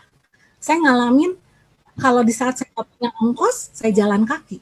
Buat saya, jangan pernah ada alasan. Alasan selalu bisa dibikin. Nggak ada kendaraan, nggak ada ongkos, masih punya kaki, Tuhan masih ciptain kaki, jalan kaki aja, apa salahnya gitu ya. Dan itu yang saya lakukan. Saya pokoknya kalau saya kerja udah di berbagai tempat, ditipu berbagai macam, sampai akhirnya saya punya utang. Kadang-kadang kan bukan nggak mau jatuh di lubang yang sama, tapi kadang-kadang kita punya harapan, coba lagi, ketipu lagi, coba lagi. Orang bilang saya bodoh kok gitu, kenapa masih mau seperti itu, dan kok bisa sih ketipu lagi, kok bisa sih uangnya sampai hutang lagi, siapa yang mau? Saya juga udah nggak mau gitu. Tapi bagaimana, itu proses kehidupan saya sampai akhirnya saat saya memulai AFC, saya minus hampir 150 juta. Bayangin saya ibu rumah tangga dan suami lagi nggak kerja, kejar-kejaran. Jadi kalau ditanya bagaimana saya putar-putar uang, saya udah katam ya istilahnya. Saya bagaimana caranya supaya nggak kena bunga, lolos dari bunga, tapi nggak kebayar. Gimana muterin duitnya? Otak saya tahu. Tapi jangan tanya dan jangan minta saya ajarin ya. Itu tidak baik gitu ya. Tapi teman-teman lihat ya, jangan WA Cik Christine ya. Nanya nanti habis ini selesai WA lagi. Cik gimana cara muterin duit? Ini Bu Esther udah ketawa-ketawa aja nih Bu Esther. Jangan WA ya Bu Esther ya. Lanjut, jangan ya, saya ngalamin besok mau bayar cicilan mobil 2 juta dan saya nggak punya uangnya, nol. Bagaimana caranya? Tapi satu, selama kita punya niat benar, dan ini sih sebenarnya message-nya ya. Waktu saya join, kalau semua kan selalu bilang dream ya, impian. Yang orang selalu bilang saya pengen beli rumah, beli mobil, pengen nyekolahkan anak luar negeri, saya enggak. Saya tanya sama Ci Sylvie, saya cuma bilang ini, kalau ini AFC benar buat saya pengen lihat apakah AFC bisa bayar utang saya. Cuman itu, saya nggak muluk karena saya tahu saya begitu, saya lelah mikirin bagaimana muterin uang, ngelolosin hari demi hari dan bulan demi bulan. Ya, sampai sempat putus asa sering, rasanya capek gitu. Apalagi saya harus ngurus anak 2. Sampai akhirnya, nah ini momen saya berubah di AFC. Kapan? Yaitu sebelumnya saya kan masih 2 perahu. Saya takut, saya masih sumput-sumputan. Bahkan pernah kita breakfast pagi sama Sylvie dan teman-teman, saya dikasih SOP 100, kita foto. Saya bilang ini, Sil jangan diposting di sosial media ya. Saya ancam, nggak boleh.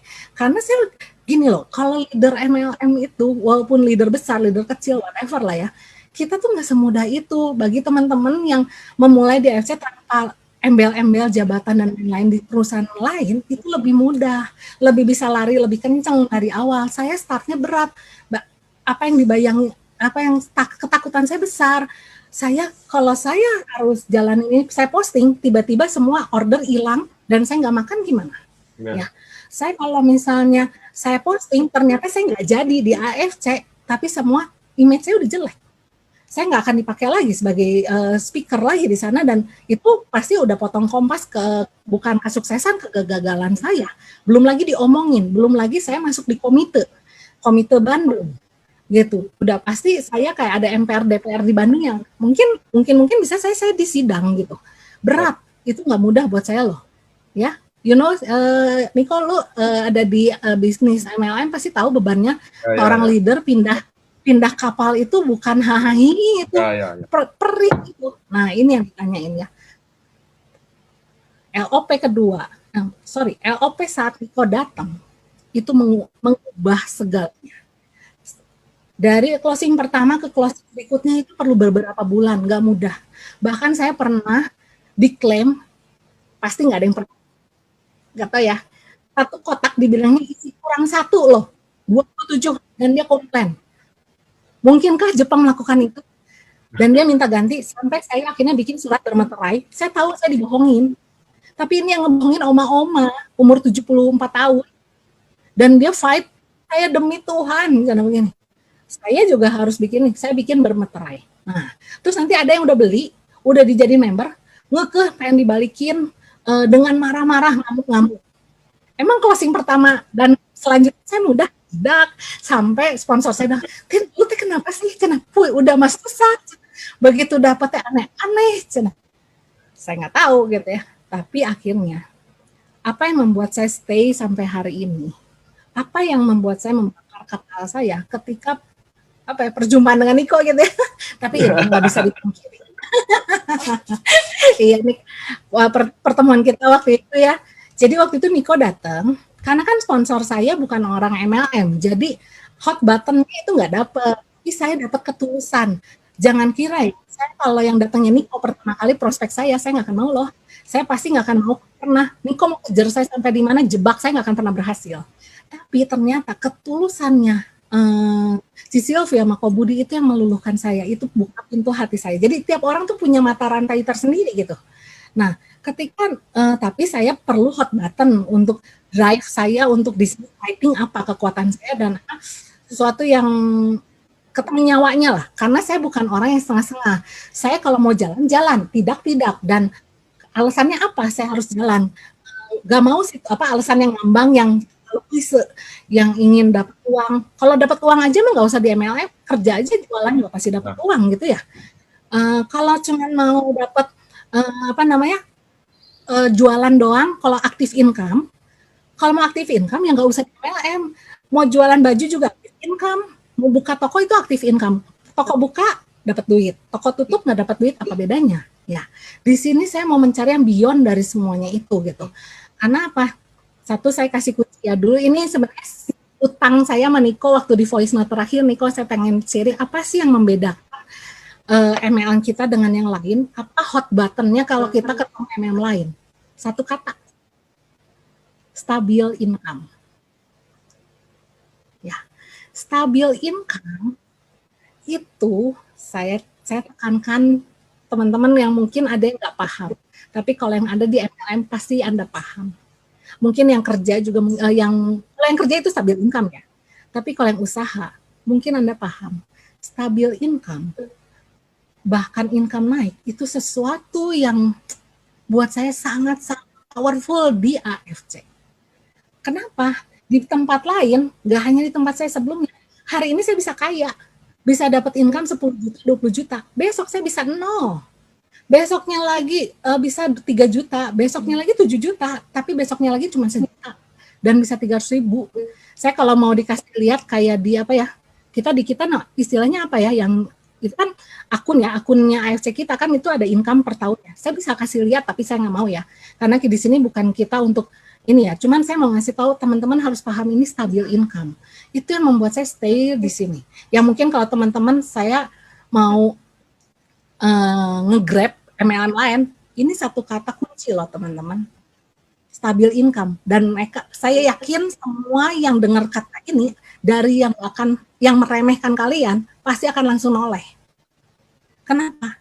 Ini yang saya rasakan di sini, yang bikin saya menangis. Berapa kali saya sering menangis kalau saya buka yearly saya, setahun saya dapat berapa income tahunan. Gak nyangka gitu. Kenapa? Saya udah terbiasa roller coaster, income saya roller coaster. Ya, nah cuman satu hal, MLM lain selalu menekankan you are close line, ini downline saya, ini cross line saya. ya. Saya menerapkan di tim saya nggak ada hak saya minta ada seperti itu, tapi saya menerapkan di tim saya tidak dalam koridor yang benar ya, dalam arti yang benar ya. Jangan menyalahartikan ya, dan jangan memanfaatkan istilah ini. Saya mulai mengistilahkan love line. Kita harus mengasihi line bukan cross line. Mereka bukan lawannya kita. Tahu nggak teman-teman, lawannya kalian siapa? Orang yang belum member AFC. Kalau teman-teman menjadikan sesama member AFC lawan kalian, perusahaan AFC bisa runtuh karena apa? Di dalamnya saling baku hantam gitu ya. Kalau saya ya, itu prinsip saya ya.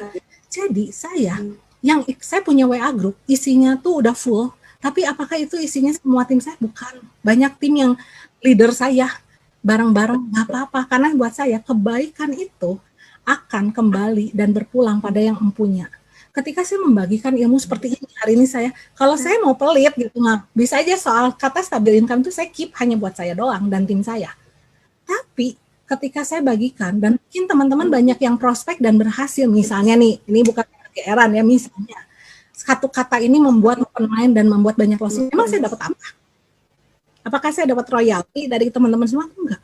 Tapi saya tahu, saya membagikan kehidupan bagi teman-teman semua.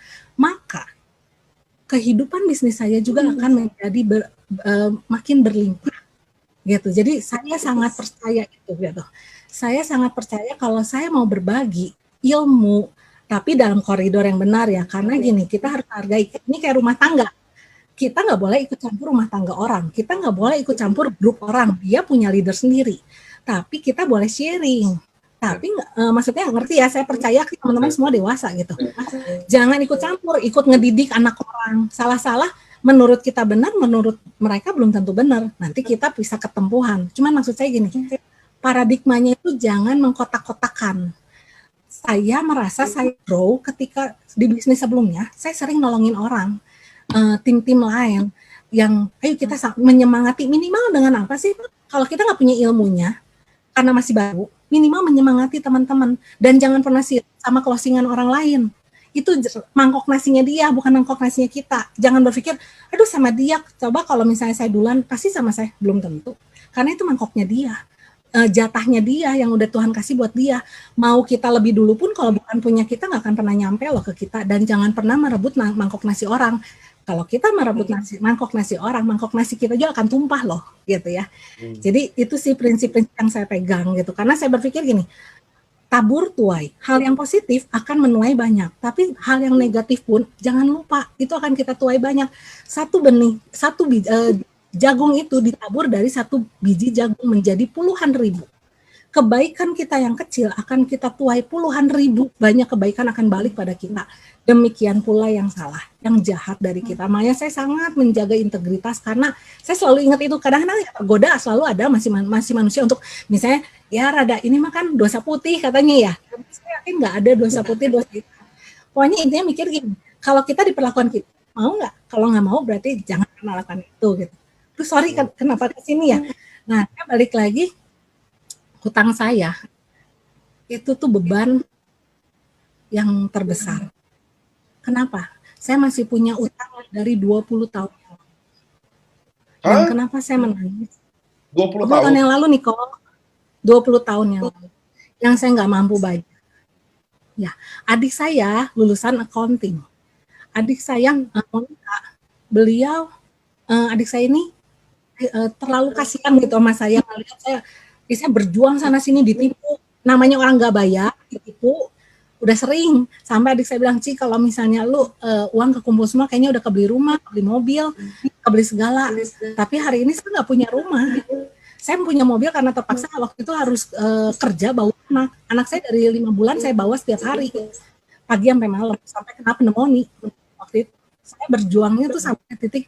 Kalau saya pikir ya, saya nggak merasa itu berjuang sih, saya merasa itu saya nggak bangga dengan itu karena saya pikir keseharian saya, tapi orang yang bilang gila lu Tin cina bawa anak, setelah sekarang ya juga ya kasihan anak gua nih gitu, karena bayangin anak 5 bulan, sampai saya suka lupa ngasih makan, karena saya kalau closing saya prospek orang, anak saya ditaruh di sebelah saya setiap hari begitu. Nah akhirnya adik saya tuh nanya, Ci saya bantu deh. Saya bantu kita list utangnya. Tangan saya gemeteran loh. Saya nggak sanggup ngelis utang saya berapa. Kenapa? Hati kecil saya ketakutan. Karena kalau saya tahu, saya yakin hari itu punya keyakinan saya nggak bisa bayar utang. Karena boro-boro bayar utang kan berarti harusnya uang yang lebih ya. Yes. Tapi untuk makan aja saya bisa dibilang sulit gitu. Untuk beli hidup hari-harinya kurang, gimana bayar utang, nggak ada logikanya. Apalagi suami sakit dan lain-lain gitu.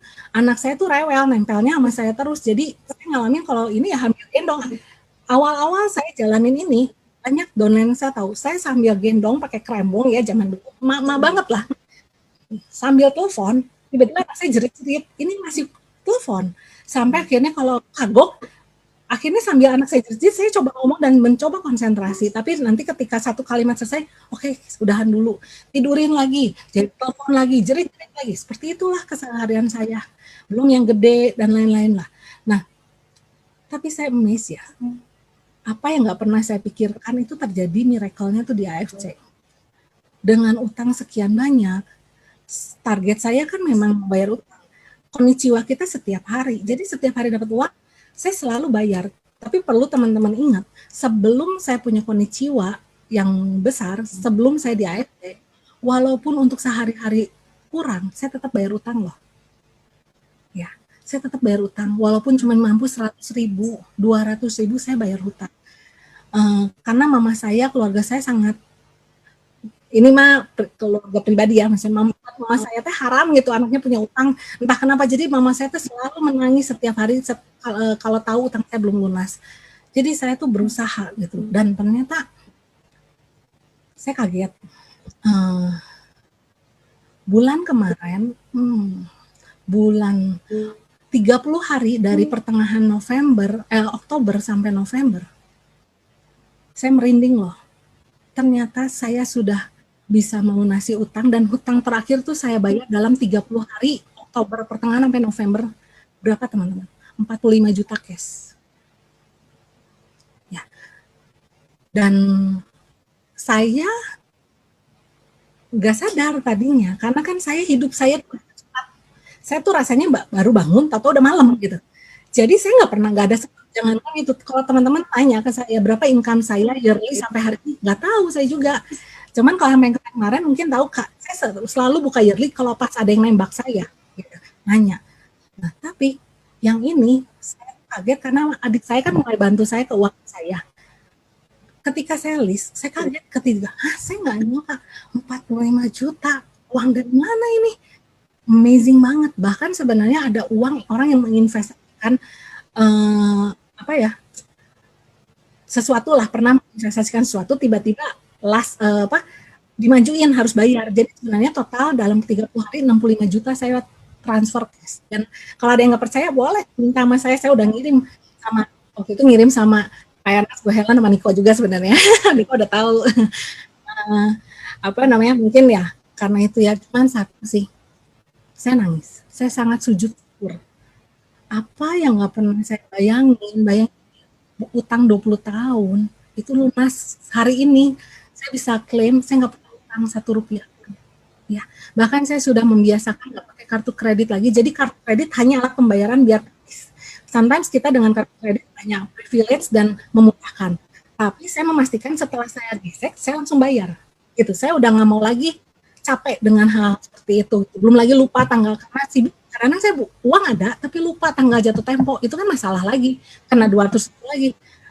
Sekarang saya sangat menghargai 1 rupiah demi 1 rupiah. Walaupun konnichiwa, saya bersyukur udah dapat yang sangat lebih dari cukup. Tapi saya lebih menghargai. Kenapa? Saya merasa begini ya, ini pribadi saya ya. Saya merasa uang yang saya miliki sekarang bukanlah milik saya.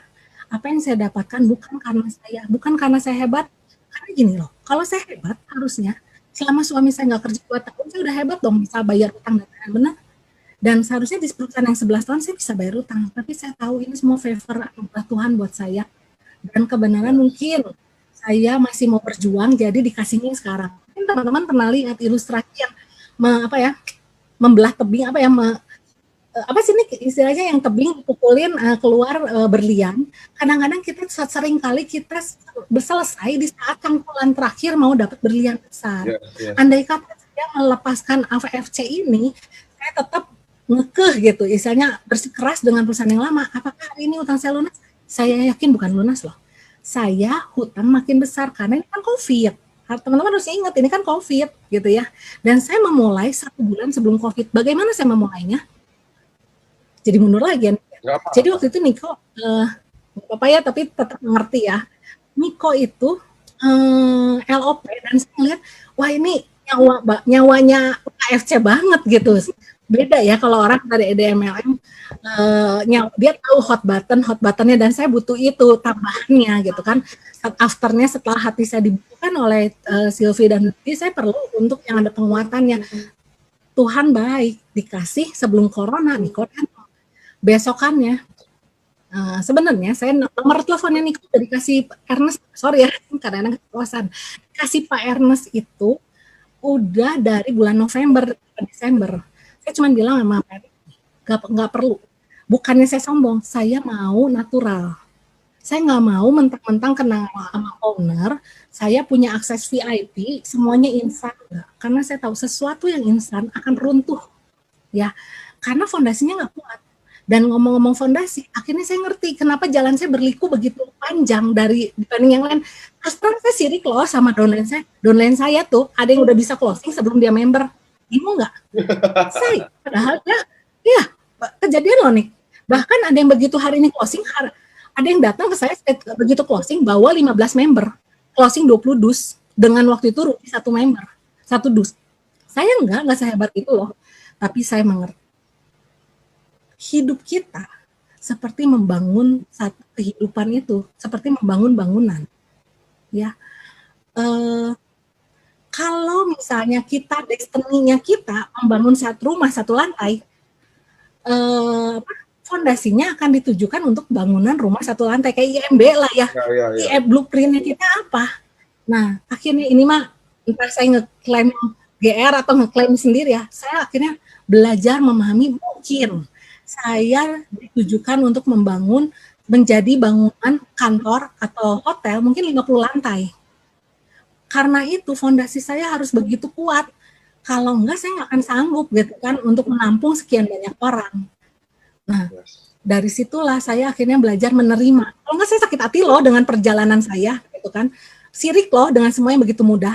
Nah, ketika Niko begitu Niko LOP besokannya kalau nggak salah saya langsung telepon Niko, saya bisa nggak ketemu sebentar aja, karena saya ngerasa harus nih ketemu sama Niko untuk ngerti kenapa saya harus di sini, kenapa saya harus bakar jembatan saya.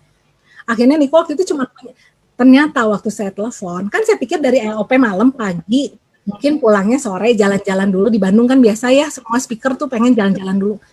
Jawabannya gini, udah ada di kereta api Ci, mau pulang, mau pergi lagi. Kalau nggak salah 30 menit lagi berangkat. Wow, tunggu kata saya. Kebenaran saya ada di jalan dan nggak jauh, Bandung kan sejauh-jauhnya ya segitunya lah ya. Akhirnya saya hanya punya 20 menit untuk ngomong sama Niko sebelum Niko naik kereta api. Saya cuma nanya 3 pertanyaan ya Nik ya. 1, kenapa saya harus di AFC? Kenapa saya harus bakar jembatan saya? Kenapa saya harus tinggalin perusahaan saya yang lama? Kedua, apakah perusahaan ini akan bangkrut? Bagaimana sistem bonus ini yang begitu luar biasa bisa berjalan sekian lama kata saya. Dan kenapa saya harus pindah di sini? Kan sama aja gitu. Sampai Niko bilang, wah ini pertanyaannya gitulah ya. Jangan tipikal banget sama ada salah satu leader besar di sini. Katanya 2 orang yang luar biasa dan dibilangin, kalau saya ingat banget loh Niko bilang ini. Niko bilang ini, kalau Cici selalu nyumput, jangan harap kesuksesan itu akan datang. Walaupun akan dijauhin, tapi ambillah resiko itu untuk maju. Dan kesuksesan itu akan menjadi lebih real gitu. Dan saya dibilangin, kalau nggak pernah dijalanin, bagaimana saya tahu? Akhirnya saya bisa, entah kenapa ya, pokoknya pertemuan itu tuh membuat saya kayak bangun dari tidur saya yang lama. Kemarinnya mungkin jadi sleeping beauty gitu ya. Saya bangun, langsung saya mendesain, pulang dari Niko saya nggak bisa tidur loh. Sepanjang perjalanan, rasanya rancangan apa yang saya mau lakukan dan saya bangun di AFC langsung mulai terbentuk. Langkah apa yang saya lakukan? 1 minggu. Niko kapan ya Niki waktu itu? Januari ya. Hitungan 1 minggu, 2 minggu, saya taruh anak saya di daycare. Kan saya nggak punya pengasuh buat anak saya. Saya taruh anak saya di daycare. Nangis, iya anak saya nangis loh. Dan saya ingat anak saya lahir Januari. Untungnya itu saya sadarnya Januari, jadi nggak terlalu jadi ibu yang tega banget gitu. Jadi anaknya udah 1 tahun baru taruh daycare. Kebayang kalau saya insight-nya anak saya 6 bulan gitu kan. Bisa saya taruh juga itu 6 bulan. Cuman kan akhirnya membuat saya tuh, saya harus. Kenapa? Semua orang mencerca saya. Gila lu ngejalanin ini, ngorbanin anak. Kan bilangnya gitu, ngorbanin anak. Yes. Tapi buat saya, apa nggak saya lebih jahat? Kalau ada kesempatan nggak saya pakai? Kalau saya nggak mau ambil kesempatan ini sekarang dan nanti anak saya mendapat warisan hutang saya bagaimana? Yes. Kalau anak saya nggak bisa kuliah, apa nggak saya lebih jahat lagi? Kalau saya nggak bisa ngasih pendidikan yang terbaik, nggak bisa beliin susu dia karena ada kesempatan yang saya buang, mana yang lebih tega gitu kan? Yes. Akhirnya saya ambil keputusan itu dan saya bersyukur banget Tuhan tuh selalu tepat waktu. Kenapa? Saya ngambil akhirnya kalau nggak salah Februari deh, awal Februari atau akhir Januari, saya masukin anak saya di daycare 30 hari, langsung lockdown, WFH terjadi. Itu saya syok. Kebayang nggak? Saya baru bangun, tiba-tiba WFH, yang WFH total, semua orang Bandung inget banget kita WFH total, daycare-nya tutup. Saya langsung lemes loh. Aduh, kata, dan saya ya udahlah, kayaknya income saya turun. Ya sudah, resiko gitu kan. Hidup kan penuh resiko. Gak jalanin apa-apa aja ada resiko, apalagi ngejalanin sesuatu. Tapi ya sudah, jalanin. Saya berjuang lagi, tapi miracle come. Setelah lewat 1 bulan, saya kaget waktu saya buka-buka, lagi belajar cari income, gimana lihatnya bonusnya. Bonusnya naik terus loh. Bayangin ya, saya tuh November join. Desember itu yang pertama jadi donat saya. Februari saya mulai jalan. Maret itu ya, Maret lockdown. Ternyata Maret itu saya dapat kalau nggak salah 8 juta. Langsung saya dapat berapa belas juta. Bulan ketiga dapat 29 juta. Kebayang nggak itu lockdown bulan ketiga? Dan saya lihat, nangis saya. Kenapa? Saya ngerasanya gini, mau ngomong nih teman-teman, di sini effort kita tuh segini. Kalau tempat lain effort kita segini, mungkin income kita segini. Kalau di sini effort kita segini, income kita segini loh teman-teman, bahkan unlimited loh. Saya udah ngalamin, percayalah sama saya gitu. Gak ada yang lebih baik dari sini, dalam arti gini, kalau teman-teman udah menyerah di AFC dan mau coba yang lain, AFC aja nggak berhasil, yakin di tempat lain juga perjuangannya nggak lebih mudah. Saya nggak bilang nggak berhasil ya, siapa tahu kan jodohnya di sana gitu kan. Tapi kalau perjuangannya nggak bisa memperjuangkan dulu di sini, kecuali gini, kalau udah gini loh nih, saya belajar realistis ya nih.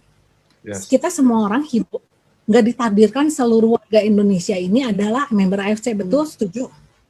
Jadi kalau ada yang memang nggak berjodoh, jangan dipaksain. Karena saya udah pernah memaksain orang, dipaksa-paksa, ternyata dia nggak jodoh.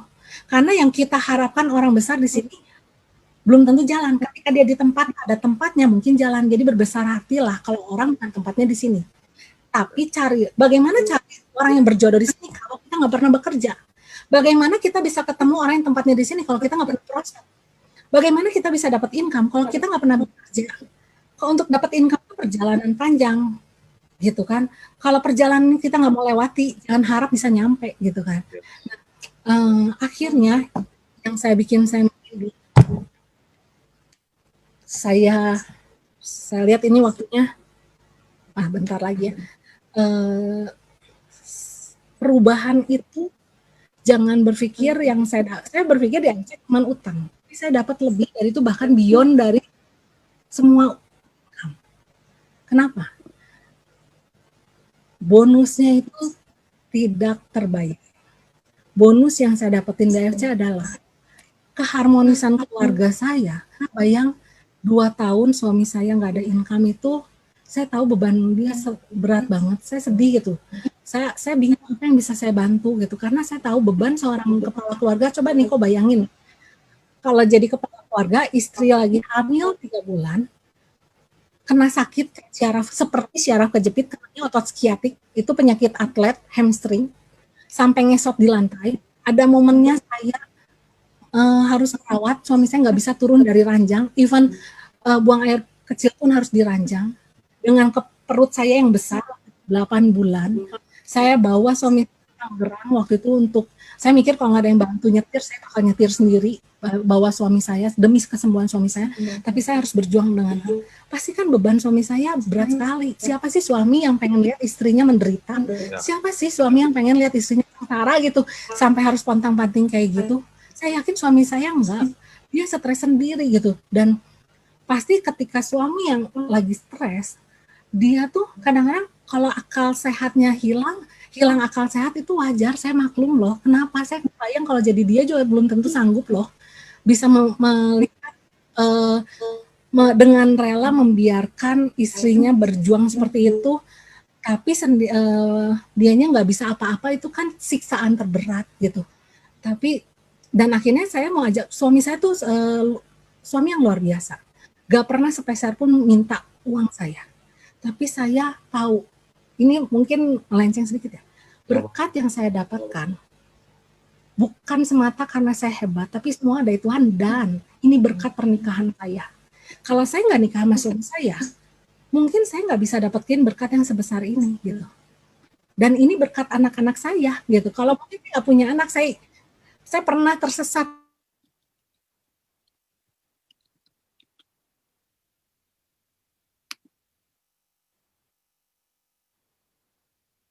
Halo?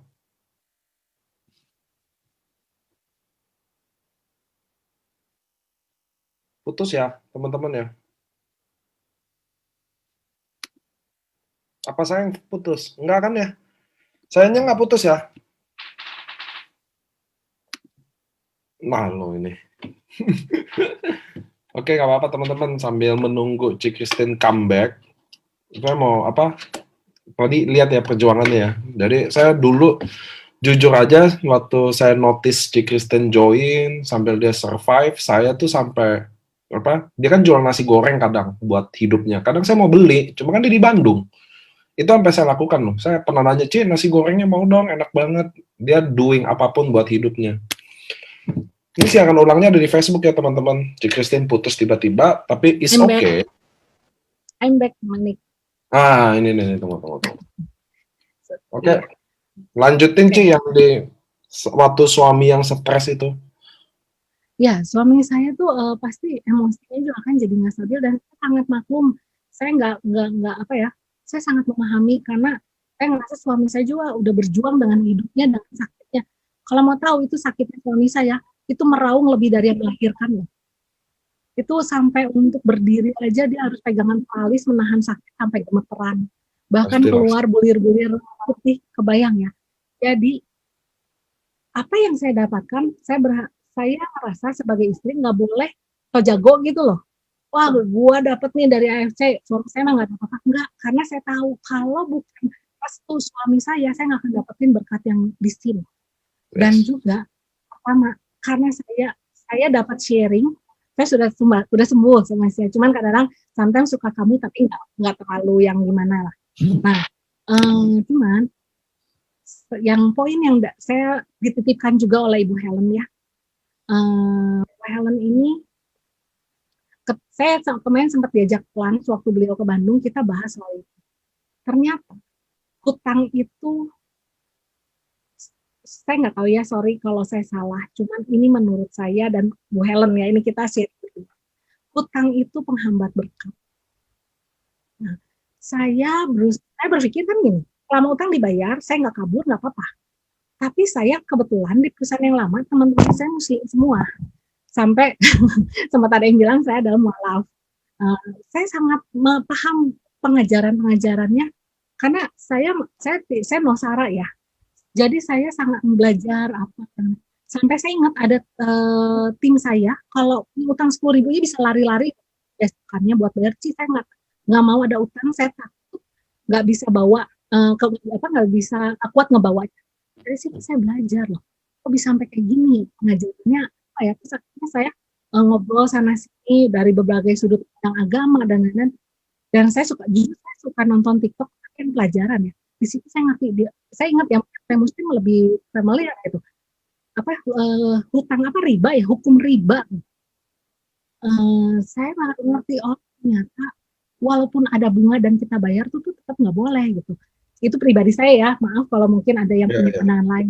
Akhirnya memang yang saya lunasi pertama yang berada bunganya, saya beresin dulu. Dan setelah itu yang nggak berbunga, karena banyak keluarga yang support saya banget. Adik saya tuh, anytime saya telepon, butuh segini tuh pasti transfer, tapi saya selalu bayar. Bahkan utang saya ingat-ingat utang punya utang, saya selalu koreksi siapa yang saya masih punya utang, saya bayar, saya langsung, uang saya langsung, sempat uang saya langsung nol, tapi nggak apa-apa, saya mau memulai fondasi keuangan saya yang kokoh, dan dari awal lagi nggak apa-apa. Tapi benar loh, ketika utang saya lunas, berkat itu bukan makin surut, tapi makin melimpah gitu. Jadi saya tuh berpikir, mungkin selama ini berkat saya ketahan karena cukup banyak yang bilang, aduh harusnya kamu tuh begini. Banyak yang prihatin gitu dengan saya, dengan melihat saya berjuang kok belum dapat. Jadi saya berpikir mungkin ya dari sini. Bahkan waktu itu Bu Helen tuh nitip cerita begini sama Bu Helen. Di Amerika ada satu istilah namanya bom kartu kredit. Kalau misalnya kartu limitnya 100 juta, diambil 7 juta misalnya, terus gak apa-apa, masih bisa lolos pulang ke Indonesia. Tapi dia bilang, hati-hati. Saya lihat dengan mata kepala saya. Teman saya yang waktu itu ngambil berapa? Hari ini sempat stay di Amerika. Hari ini cuma jualan yang untungnya tuh cuma 1.000 sampai 3.000 ya, dengan susah payah dan dengan keringat, dengan kerja. Hati-hati kata. Dan saya amazed loh. Waktu saya kan biasanya levelnya udah kebayang ya bagaimana. Dia bilang, saya nggak punya kartu kredit. Saya hanya punya kartu debit, dan debitnya bukan yang yang biasa. Jujur, ini loh poin kedua dari AFC yang bisa kita pelajari. Di mana semua MLM bermewah-mewah menunjukkan pamer-pamer ini dan itu. Di sini tuh semua sederhana. Dan saya sempat ada yang closing ikut saya karena katanya ya, saya itu sederhana banget katanya, padahal tahu income saya besar. Saya merasa itu gaya hidup saya, dan saya bersyukur AFC tidak memaksa saya harus berubah gaya ke sana gitu. Saya masih tetap dengan kaos dan celana saya, tapi saya nggak punya beban. Banyak perusahaan MLM yang ini penampilannya ratusan juta, tapi income-nya nggak nyampe 2 digit, kan itu sedih. Dan saya lihat di depan mata kepala saya, kebayang. Jadi fokus otaknya cuma dipakai bagaimana terlihat kaya, bagaimana terlihat sukses. Kalau begitu hidup dalam ilusi, bagaimana bisa fokus untuk benar-benar kaya gitu loh. Kalau orang terbiasa hidup untuk kamuflase, bagaimana dia bisa hidup benar-benar sukses kalau dia fokusnya ke sana? Pasti dia nggak akan mikirin yang realnya gitu kan. Itu sih menurut saya ya. Jadi saya tuh bersyukur ya kalau balik lagi ke situ, dulu saya harus terlihat sukses. Ada tuntutan alam bawah sadar ya. Kadang-kadang saya sadarnya baru dengan pertanyaan Niko seperti ini nih gitu. Dulu terlihat sukses tapi tidak ada income. Income-nya tuh, teman-teman percaya nggak sih, income saya terbesar seumur 11 tahun saya 20 juta satu kali. Ya. Selebihnya bisa dibayangin. Ya nggak usah saya sebutkan. Tapi di sini income saya naik terus dengan gaya saya ibu rumah tangga, dan itu tuh saya bilang income segitu saya kerja kepala jadi kaki jadi kepala loh. Bangun jam 6 pagi bisa beres jam 2 pagi, kadang-kadang dulu saya bikin bond, kadang-kadang segala macam. Tapi di sini saya tetap bekerja keras, tapi saya masih bisa ngurus anak. Saya kalau pernah prospek saudara saya yang di Belanda, saya jam 2 pagi saya prospek dia. Saya tetap bekerja keras, tapi saya merasa ya tanpa harus jualan pun saya masih bisa dapat income. Ini message penting loh teman-teman. Kalau ada yang paham, ada yang paham ya. Kalau saya di tempat lain, saya harus jualan dulu kalau saya mau dapat income yang benar, gitu ya. Kedua, saya bisa dapat stabil income, bukan stabil teman-teman sebenarnya. Tapi saya naik terus. Ya. Kalau dari Februari, Maret ya, bulan ini berarti sekitar 10 bulan. Sebenarnya ini merinding. Saya sempat, waktu tahu income saya sempat 3 hari ngahuleng. Kalau orang Bandung bilangnya ngahuleng. Bengong kemana? Saya dapat income segini, saya ibu rumah tangga loh gitu. Income saya total selama 10 bulan mencapai 500 juta. Ini bukan kebanggaan yang patut disombongkan, tapi saya semakin nangis karena saya belum ngerjain kepala jadi kaki loh. Saya nggak ngerjain kepala jadi kaki. Saya masih hidup, bisa normal, saya bisa cukup tidur, dan anak saya berkualitas. Singkat cerita, yang harmonis yang terjadi di keluarga saya apa? Suami saya kan jadi lebih tenang, walaupun dia nggak pernah meminta uang saya loh. Suami saya hari ini udah kerja, dan memang tahun 2020 ini tahun yang luar biasa. Karena mundur lagi sedikit, saya minta waktu dikit boleh. Mundur lagi sedikit, suami saya pernah bekerja sampai jualan nasi goreng, saya jualin online dan lain-lain. Nah, kerja di kantor, jadi sales yang areanya Ciwidey dan Gunung Tangkuban Perahu. Siapa yang pernah ke Bandung itu tahu jaraknya bagaimana. Ciwidey dan Tangkuban Perahu itu perjalanannya kayak ujung ke ujungnya Bandung mau keluar kota, dan ujungnya yang satu lagi. Selama 1 bulan sampai saya nangis karena kadang-kadang kalau lagi hujan besar banjir naik motor dan bisa hampir kena banjir parah gitu. Dan tapi itu harapan saya karena belum jalan AFC bulan Desember. Baru kerja 1 Desember. Saya pikir karena dapat gaji paling telat 2 Januari. Saya dapat tagihan kartu kredit tanggal 3 Januari. 30 Januari, 31 Januari, adik saya tuh ngajak saya liburan untuk nyenengin saya dan anak-anak saya. Ternyata saya dapat telepon, satu malapetaka lagi, musibah demi musibah. Toko yang suami saya order kabur dengan bawa barang dia 20. Kebayang itu 31 Januari 2019. Udah nggak bisa menangis saya. Air mata saya udah kering. Saya cuma, ayo kita jalani. Sambil mikir tanggal 3 Januari, saya pikir liburan, dapat gaji, bayar. Ini yang ada liburan harus nyari duit di mana? 1 Januari loh, mau cari duit di mana? AFC mau digesek-gesek gimana supaya dapat duit? Saya selalu kalau tagihan itu bukan 1 digit, kadang-kadang 2 digit. Sebenarnya income suami saya pun kadang kasihan kalau dia tahu gitu. Tapi saya bisa ngatur gitu lah. Akhirnya kita jalani. Dan setelah itu pun kena lagi musibah, berbagai musibah lah, sampai akhirnya lelah gitu. Kayak gak ada lagi saya di posisi, gak ada lagi tempat yang lebih rendah buat saya jatuh. Dengan membawa anak-anak dan suami, saya harus tetap tegar. Karena gini, kalau saya ikut stres, kan suami saya dong. Gitu. Saya harus bisa menguatkan suami saya dan tetap membawa anak-anak saya ke grow gitu, dengan keterbatasan saya. Dan akhirnya, awal Januari itu menjadi titik kembalikan. Suami saya dapat kerja, kerjanya puji Tuhan ya, bukan lagi, biasanya selalu marketing, dipercaya jadi kepala pabrik. Dan saya di AFC. Saya cuma mau, gak ada yang bisa saya sombongkan setelah kejatuhan semuanya. Saya cuma mau bilang sama teman-teman, mungkin di sini teman-teman ada yang putus harapan. Mungkin ada seperti kondisi saya, bahkan mungkin lebih buruk. Tapi saya cuma mau ngasih tahu, percayalah, masih ada harapan. Selama kita masih percaya, Tuhan tuh masih ada. Itu aja sih.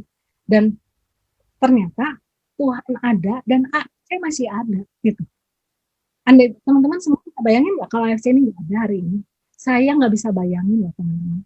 Kalau teman-teman ada yang kena masalah keuangan karena pandemi COVID, 2020 mulai bulan Maret, saya udah ngalamin masalah keuangan 2 tahun yang lalu, 3 tahun yang lalu dari anak saya hamil. Saya udah mengalami lebih dulu, nggak ada yang menyedihkan. Itu saya tahu sedihnya udah nggak ada air mata, udah speechless, udah nggak bisa terkatakan. Tapi mujizat masih ada, miracle tuh masih ada. Siapa yang pernah duga utang 150 juta, hampir 150 juta itu bisa lunas dalam waktu 10 bulan. Lunasnya tuh benar-benar lunas. Nggak bisa ngomong. Ya. Saya nggak tahu mau kerja di mana. Coba teman-teman bisa kasih suggest sama saya selain di AFC. Saya harus kerja di mana untuk melunasi utang itu dan untuk menghidupi keluarga. Jadi utang segitu tambah untuk biaya keluarga. Jadi mungkin closing statement dari saya, teman-teman haruslah berjuang. Kalau belum ada hasil, mungkin teman-teman ditakdirkan menjadi rumah tingkat 1, tapi menjadi hotel bintang tingkat 10 atau kantor tingkat 50 yang perlu fondasi yang lebih besar. Fondasi itu membangun fondasi tidak kelihatan, gak ada yang mau lihat, acak-acakan, banyak pukulan hantaman, banyak benda-benda keras terjadi di saat membangun fondasi. Berantakan, gak ada bagus-bagusnya, sakit, tapi itu yang kalau yang tahu pembangunan fondasi terbentuk, grow-nya itu cepat, finishing itu kan cepat. Saya kebetulan pernah kerja di proyek. Saya dulu kerja di Jakarta, saya dulu wanita karir, ya gitu. Dan yang akhirnya saya tahu daripada judulnya keren, kebayang nggak teman-teman? Kalau saya percaya di sini masih ada yang malu loh di AFC. Tapi saya mau ngomong ya, saya pernah kerja di proyek, customer saya adalah Ritz Carlton, customer saya adalah konsultan, bolak-balik ke sana tuh udah biasa. Ketemu GM, ketemu orang Amerika, buat proyek di Amerika, di Bali, itu udah biasa buat saya. Kesannya keren kalau ketemu sama orang, kerja di mana, di sini, proyek saya ini, kan kesannya keren, itu hanya kesan lah. Tapi ngerjainnya, itu namanya proyek, apalagi di mall, jam tutup mall itu baru mulai. Saya itu bisa dapat WA dari jam 10 malam, 3 pagi. Kerjanya tuh kerja keras, dapatnya gede emang. Bahkan yang punya proyek aja, saya kerja ya, owner proyek aja, owner menang tender proyek, emang happy, itu stresnya berat gitu ya. Gelarnya aja yang keren. MLM tidak keren. Saya tahu, ini memalukan kadang-kadang untuk ngomong, kerjanya ngapain, MLM kayaknya nggak keluar deh dari mulut. Tapi, ya betul ya, cuma saya coba mau ngomong, income saya bulan lalu 80 juta loh. Ya, coba teman-teman boleh kasih tahu ke saya bisa kerja di mana, income 80 juta. Ya, saya kalau mau jadi direktur harus perjalanan karir berapa tahun, berapa puluh tahun. Direktur tuh cuma satu loh, yang gaji 80 juta cuma satu orang. Di AFC yang dapat 80 juta udah berapa nih?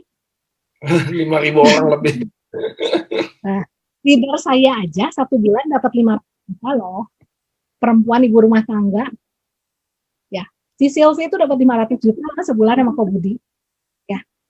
Tampilannya ibu rumah tangga, rasanya tuh rasa ibu rumah tangga. Income-nya itu lebih dari, kayaknya direkturnya kalah ya Nick ya.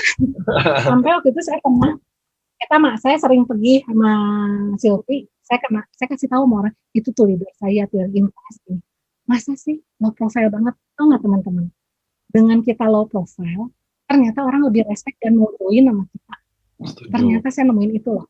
Tapi nggak selalu ya. One time kita kalau kita mau prospek seorang presiden direktur, maksudnya gini lah, ketika kita mau siapa lawan kita, kalau lawan kita seorang presiden direktur, tampillah kita yang sepadan dengan itu. Tapi kita harus bisa sampai prospek ke tukang beca gitu. Saya lakukan itu. Gitu. Saya tadi prospek yang punya warung kios. Saya pernah prospek layan kafe. Kadang-kadang karena udah bawaannya atau darahnya saya udah MLM ya. Semua orang tuh kalau berpotensi dapet gitu loh. Saya suka cewek. Hari ini follow up gitu. Kayak gitulah. Oke, kurang lebih gitu ya. Cik Christine, ya. Satu aja pertanyaan dari saya. So, what's next goal? Karena kan utang semua lunas. What's the next goal-nya seorang Cik Christine? Karena saya lebih pasti yang ngikutin dari awal kan udah 20 tahun utang, ada yang ada bunga, ini keluarga, urusan. Sekarang what's next impian Cici sih? Ya, kalau impian saya memulai impian bukan dari materi dulu. Impian saya membebaskan orang-orang yang seperti saya. Dan itu udah kebuktian 2 hari yang lalu ada yang WA saya nelfon nangis-nangis karena dia baru rukonya hilang semua. Rekening kadang-kadang cuma sisa 20.000 dan berapa hari yang lalu bisa transfer pelunasan 12 juta uang AFC, which is baru join 3 bulan. Dan dalam 3 bulan dapat 20 juta dan utang 12,5 juta. Itu goal pertama saya. Saya bukan, karena ketika saya fokus ke orang, berkat saya nanti udah ada yang ngatur. Gitu. Kalau ditanya, udah pasti saya belum punya rumah, seperti kata Niko ya, rumah dulu udah pasti. Cuman yang sebenarnya, saya lebih pengen menginvestasikan hidup saya pada orang-orang yang seperti saya utamanya, gitu, yang membutuhkan pertolongan. Oke. So buat closing udah teman-teman, saya nggak akan nambahin closing apapun. Saya mau kasih tau gini. Hari ini kita belajar bahwa leader yang hebat itu tidak dilahirkan karena kecelakaan. Ada lah namanya, karena ini binary teman-teman. kadang Anda ada leader hebat kalau patokannya income, kadang dia bisa jadi karena kecelakaan. Kebetulan downline kiri kanan. Sesungguhnya teman-teman bahwa dia lahir dari proses. Itu yang teman-teman, dan itu akan kekal abadi. Satu. Dan nomor dua, Anda tadi pasti belajar dari bagaimana pertanyaan itu, how next goalnya apa, dan Kristen akan, dia jawab nomor satu adalah, dia akan bantu orang-orang yang kondisinya kayak dia. Menurut saya itu benar-benar real goal ya kayak gitu sih. Karena banyak kalau tanya, real what's next? Saya mau punya rumah, saya mau punya mobil, tapi dia nomor satuin bahwa dia mau bantu orang-orang yang kondisinya seperti dia. Mudah-mudahan saya juga doain, mudah-mudahan kita semua bisa doain bahwa kita juga bisa jadi salah satu orang yang bisa bantu sesama kita. Itu ya. Nah, buat penutupnya, saya ada Cilvi, dia upline-nya Christine. Boleh nggak Cilvi nyalain tuh video audionya? Saya mau minta kesan-kesannya seorang Christine yang Cilvi tahu dari awal gabung sampai dia ada di tahap ini. Gimana kesan-kesan Cilvi tentang seorang Christine Elizabeth. Halo, Ci. Halo, Nick. Gak usah pakai video ya? Harus pakai video ya? Nggak apa-apa sih kalau enggak. Gimana, Ci? Nah. Malam-malam semua. Ya. Christine nih emang luar biasa sih. Saya dari pertama saya tahu bahwa dia pasti jadi, dia sukses. Dan emang saya ngeliat banget kadang-kadang perjuangannya nggak gampang. Sempet kalau kita mau ketemu tuh ada anaknya harus dititip dulu lah. Terus kehujanan lah, jatuh dari motor lah. Christine tuh memang banyak banget dramanya, nggak tahu kenapa saya juga.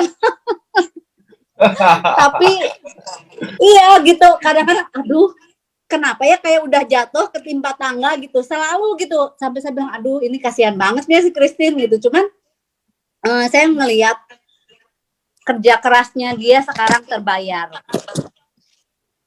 gitu sih, dan saya yakin sih pasti dia bisa mencapai level yang lebih tinggi lagi. Oke, Ci.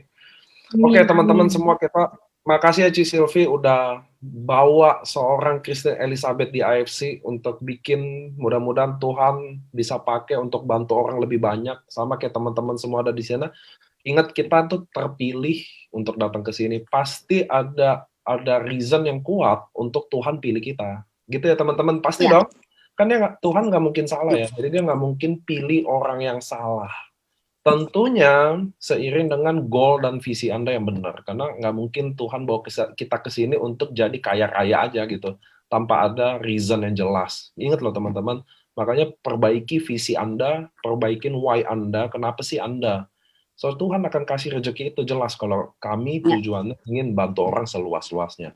Oke teman-teman, hari ini kita bisa belajar dari seorang ibu rumah tangga, Christine Elizabeth, tentang bagaimana jalanin bisnis jaringan, bagaimana mempunyai visi yang kuat, bagaimana punya set goal yang baik, bagaimana punya sikap tentang fondasi, itu juga bagus banget buat teman-teman. Saya juga mau ucapin terima kasih buat kalian semua yang terpilih juga untuk datang hari ini, untuk tetap datang, mengikuti, bisa belajar bareng. Kisah ini mudah-mudahan menginspirasi kita semua. So teman-teman, saya juga dari manajemen mau ucapin selamat tahun baru. Mudah-mudahan di tahun baru ini kita jadi orang yang lebih baik lagi. Kalau bisa orang yang lebih baru lagi.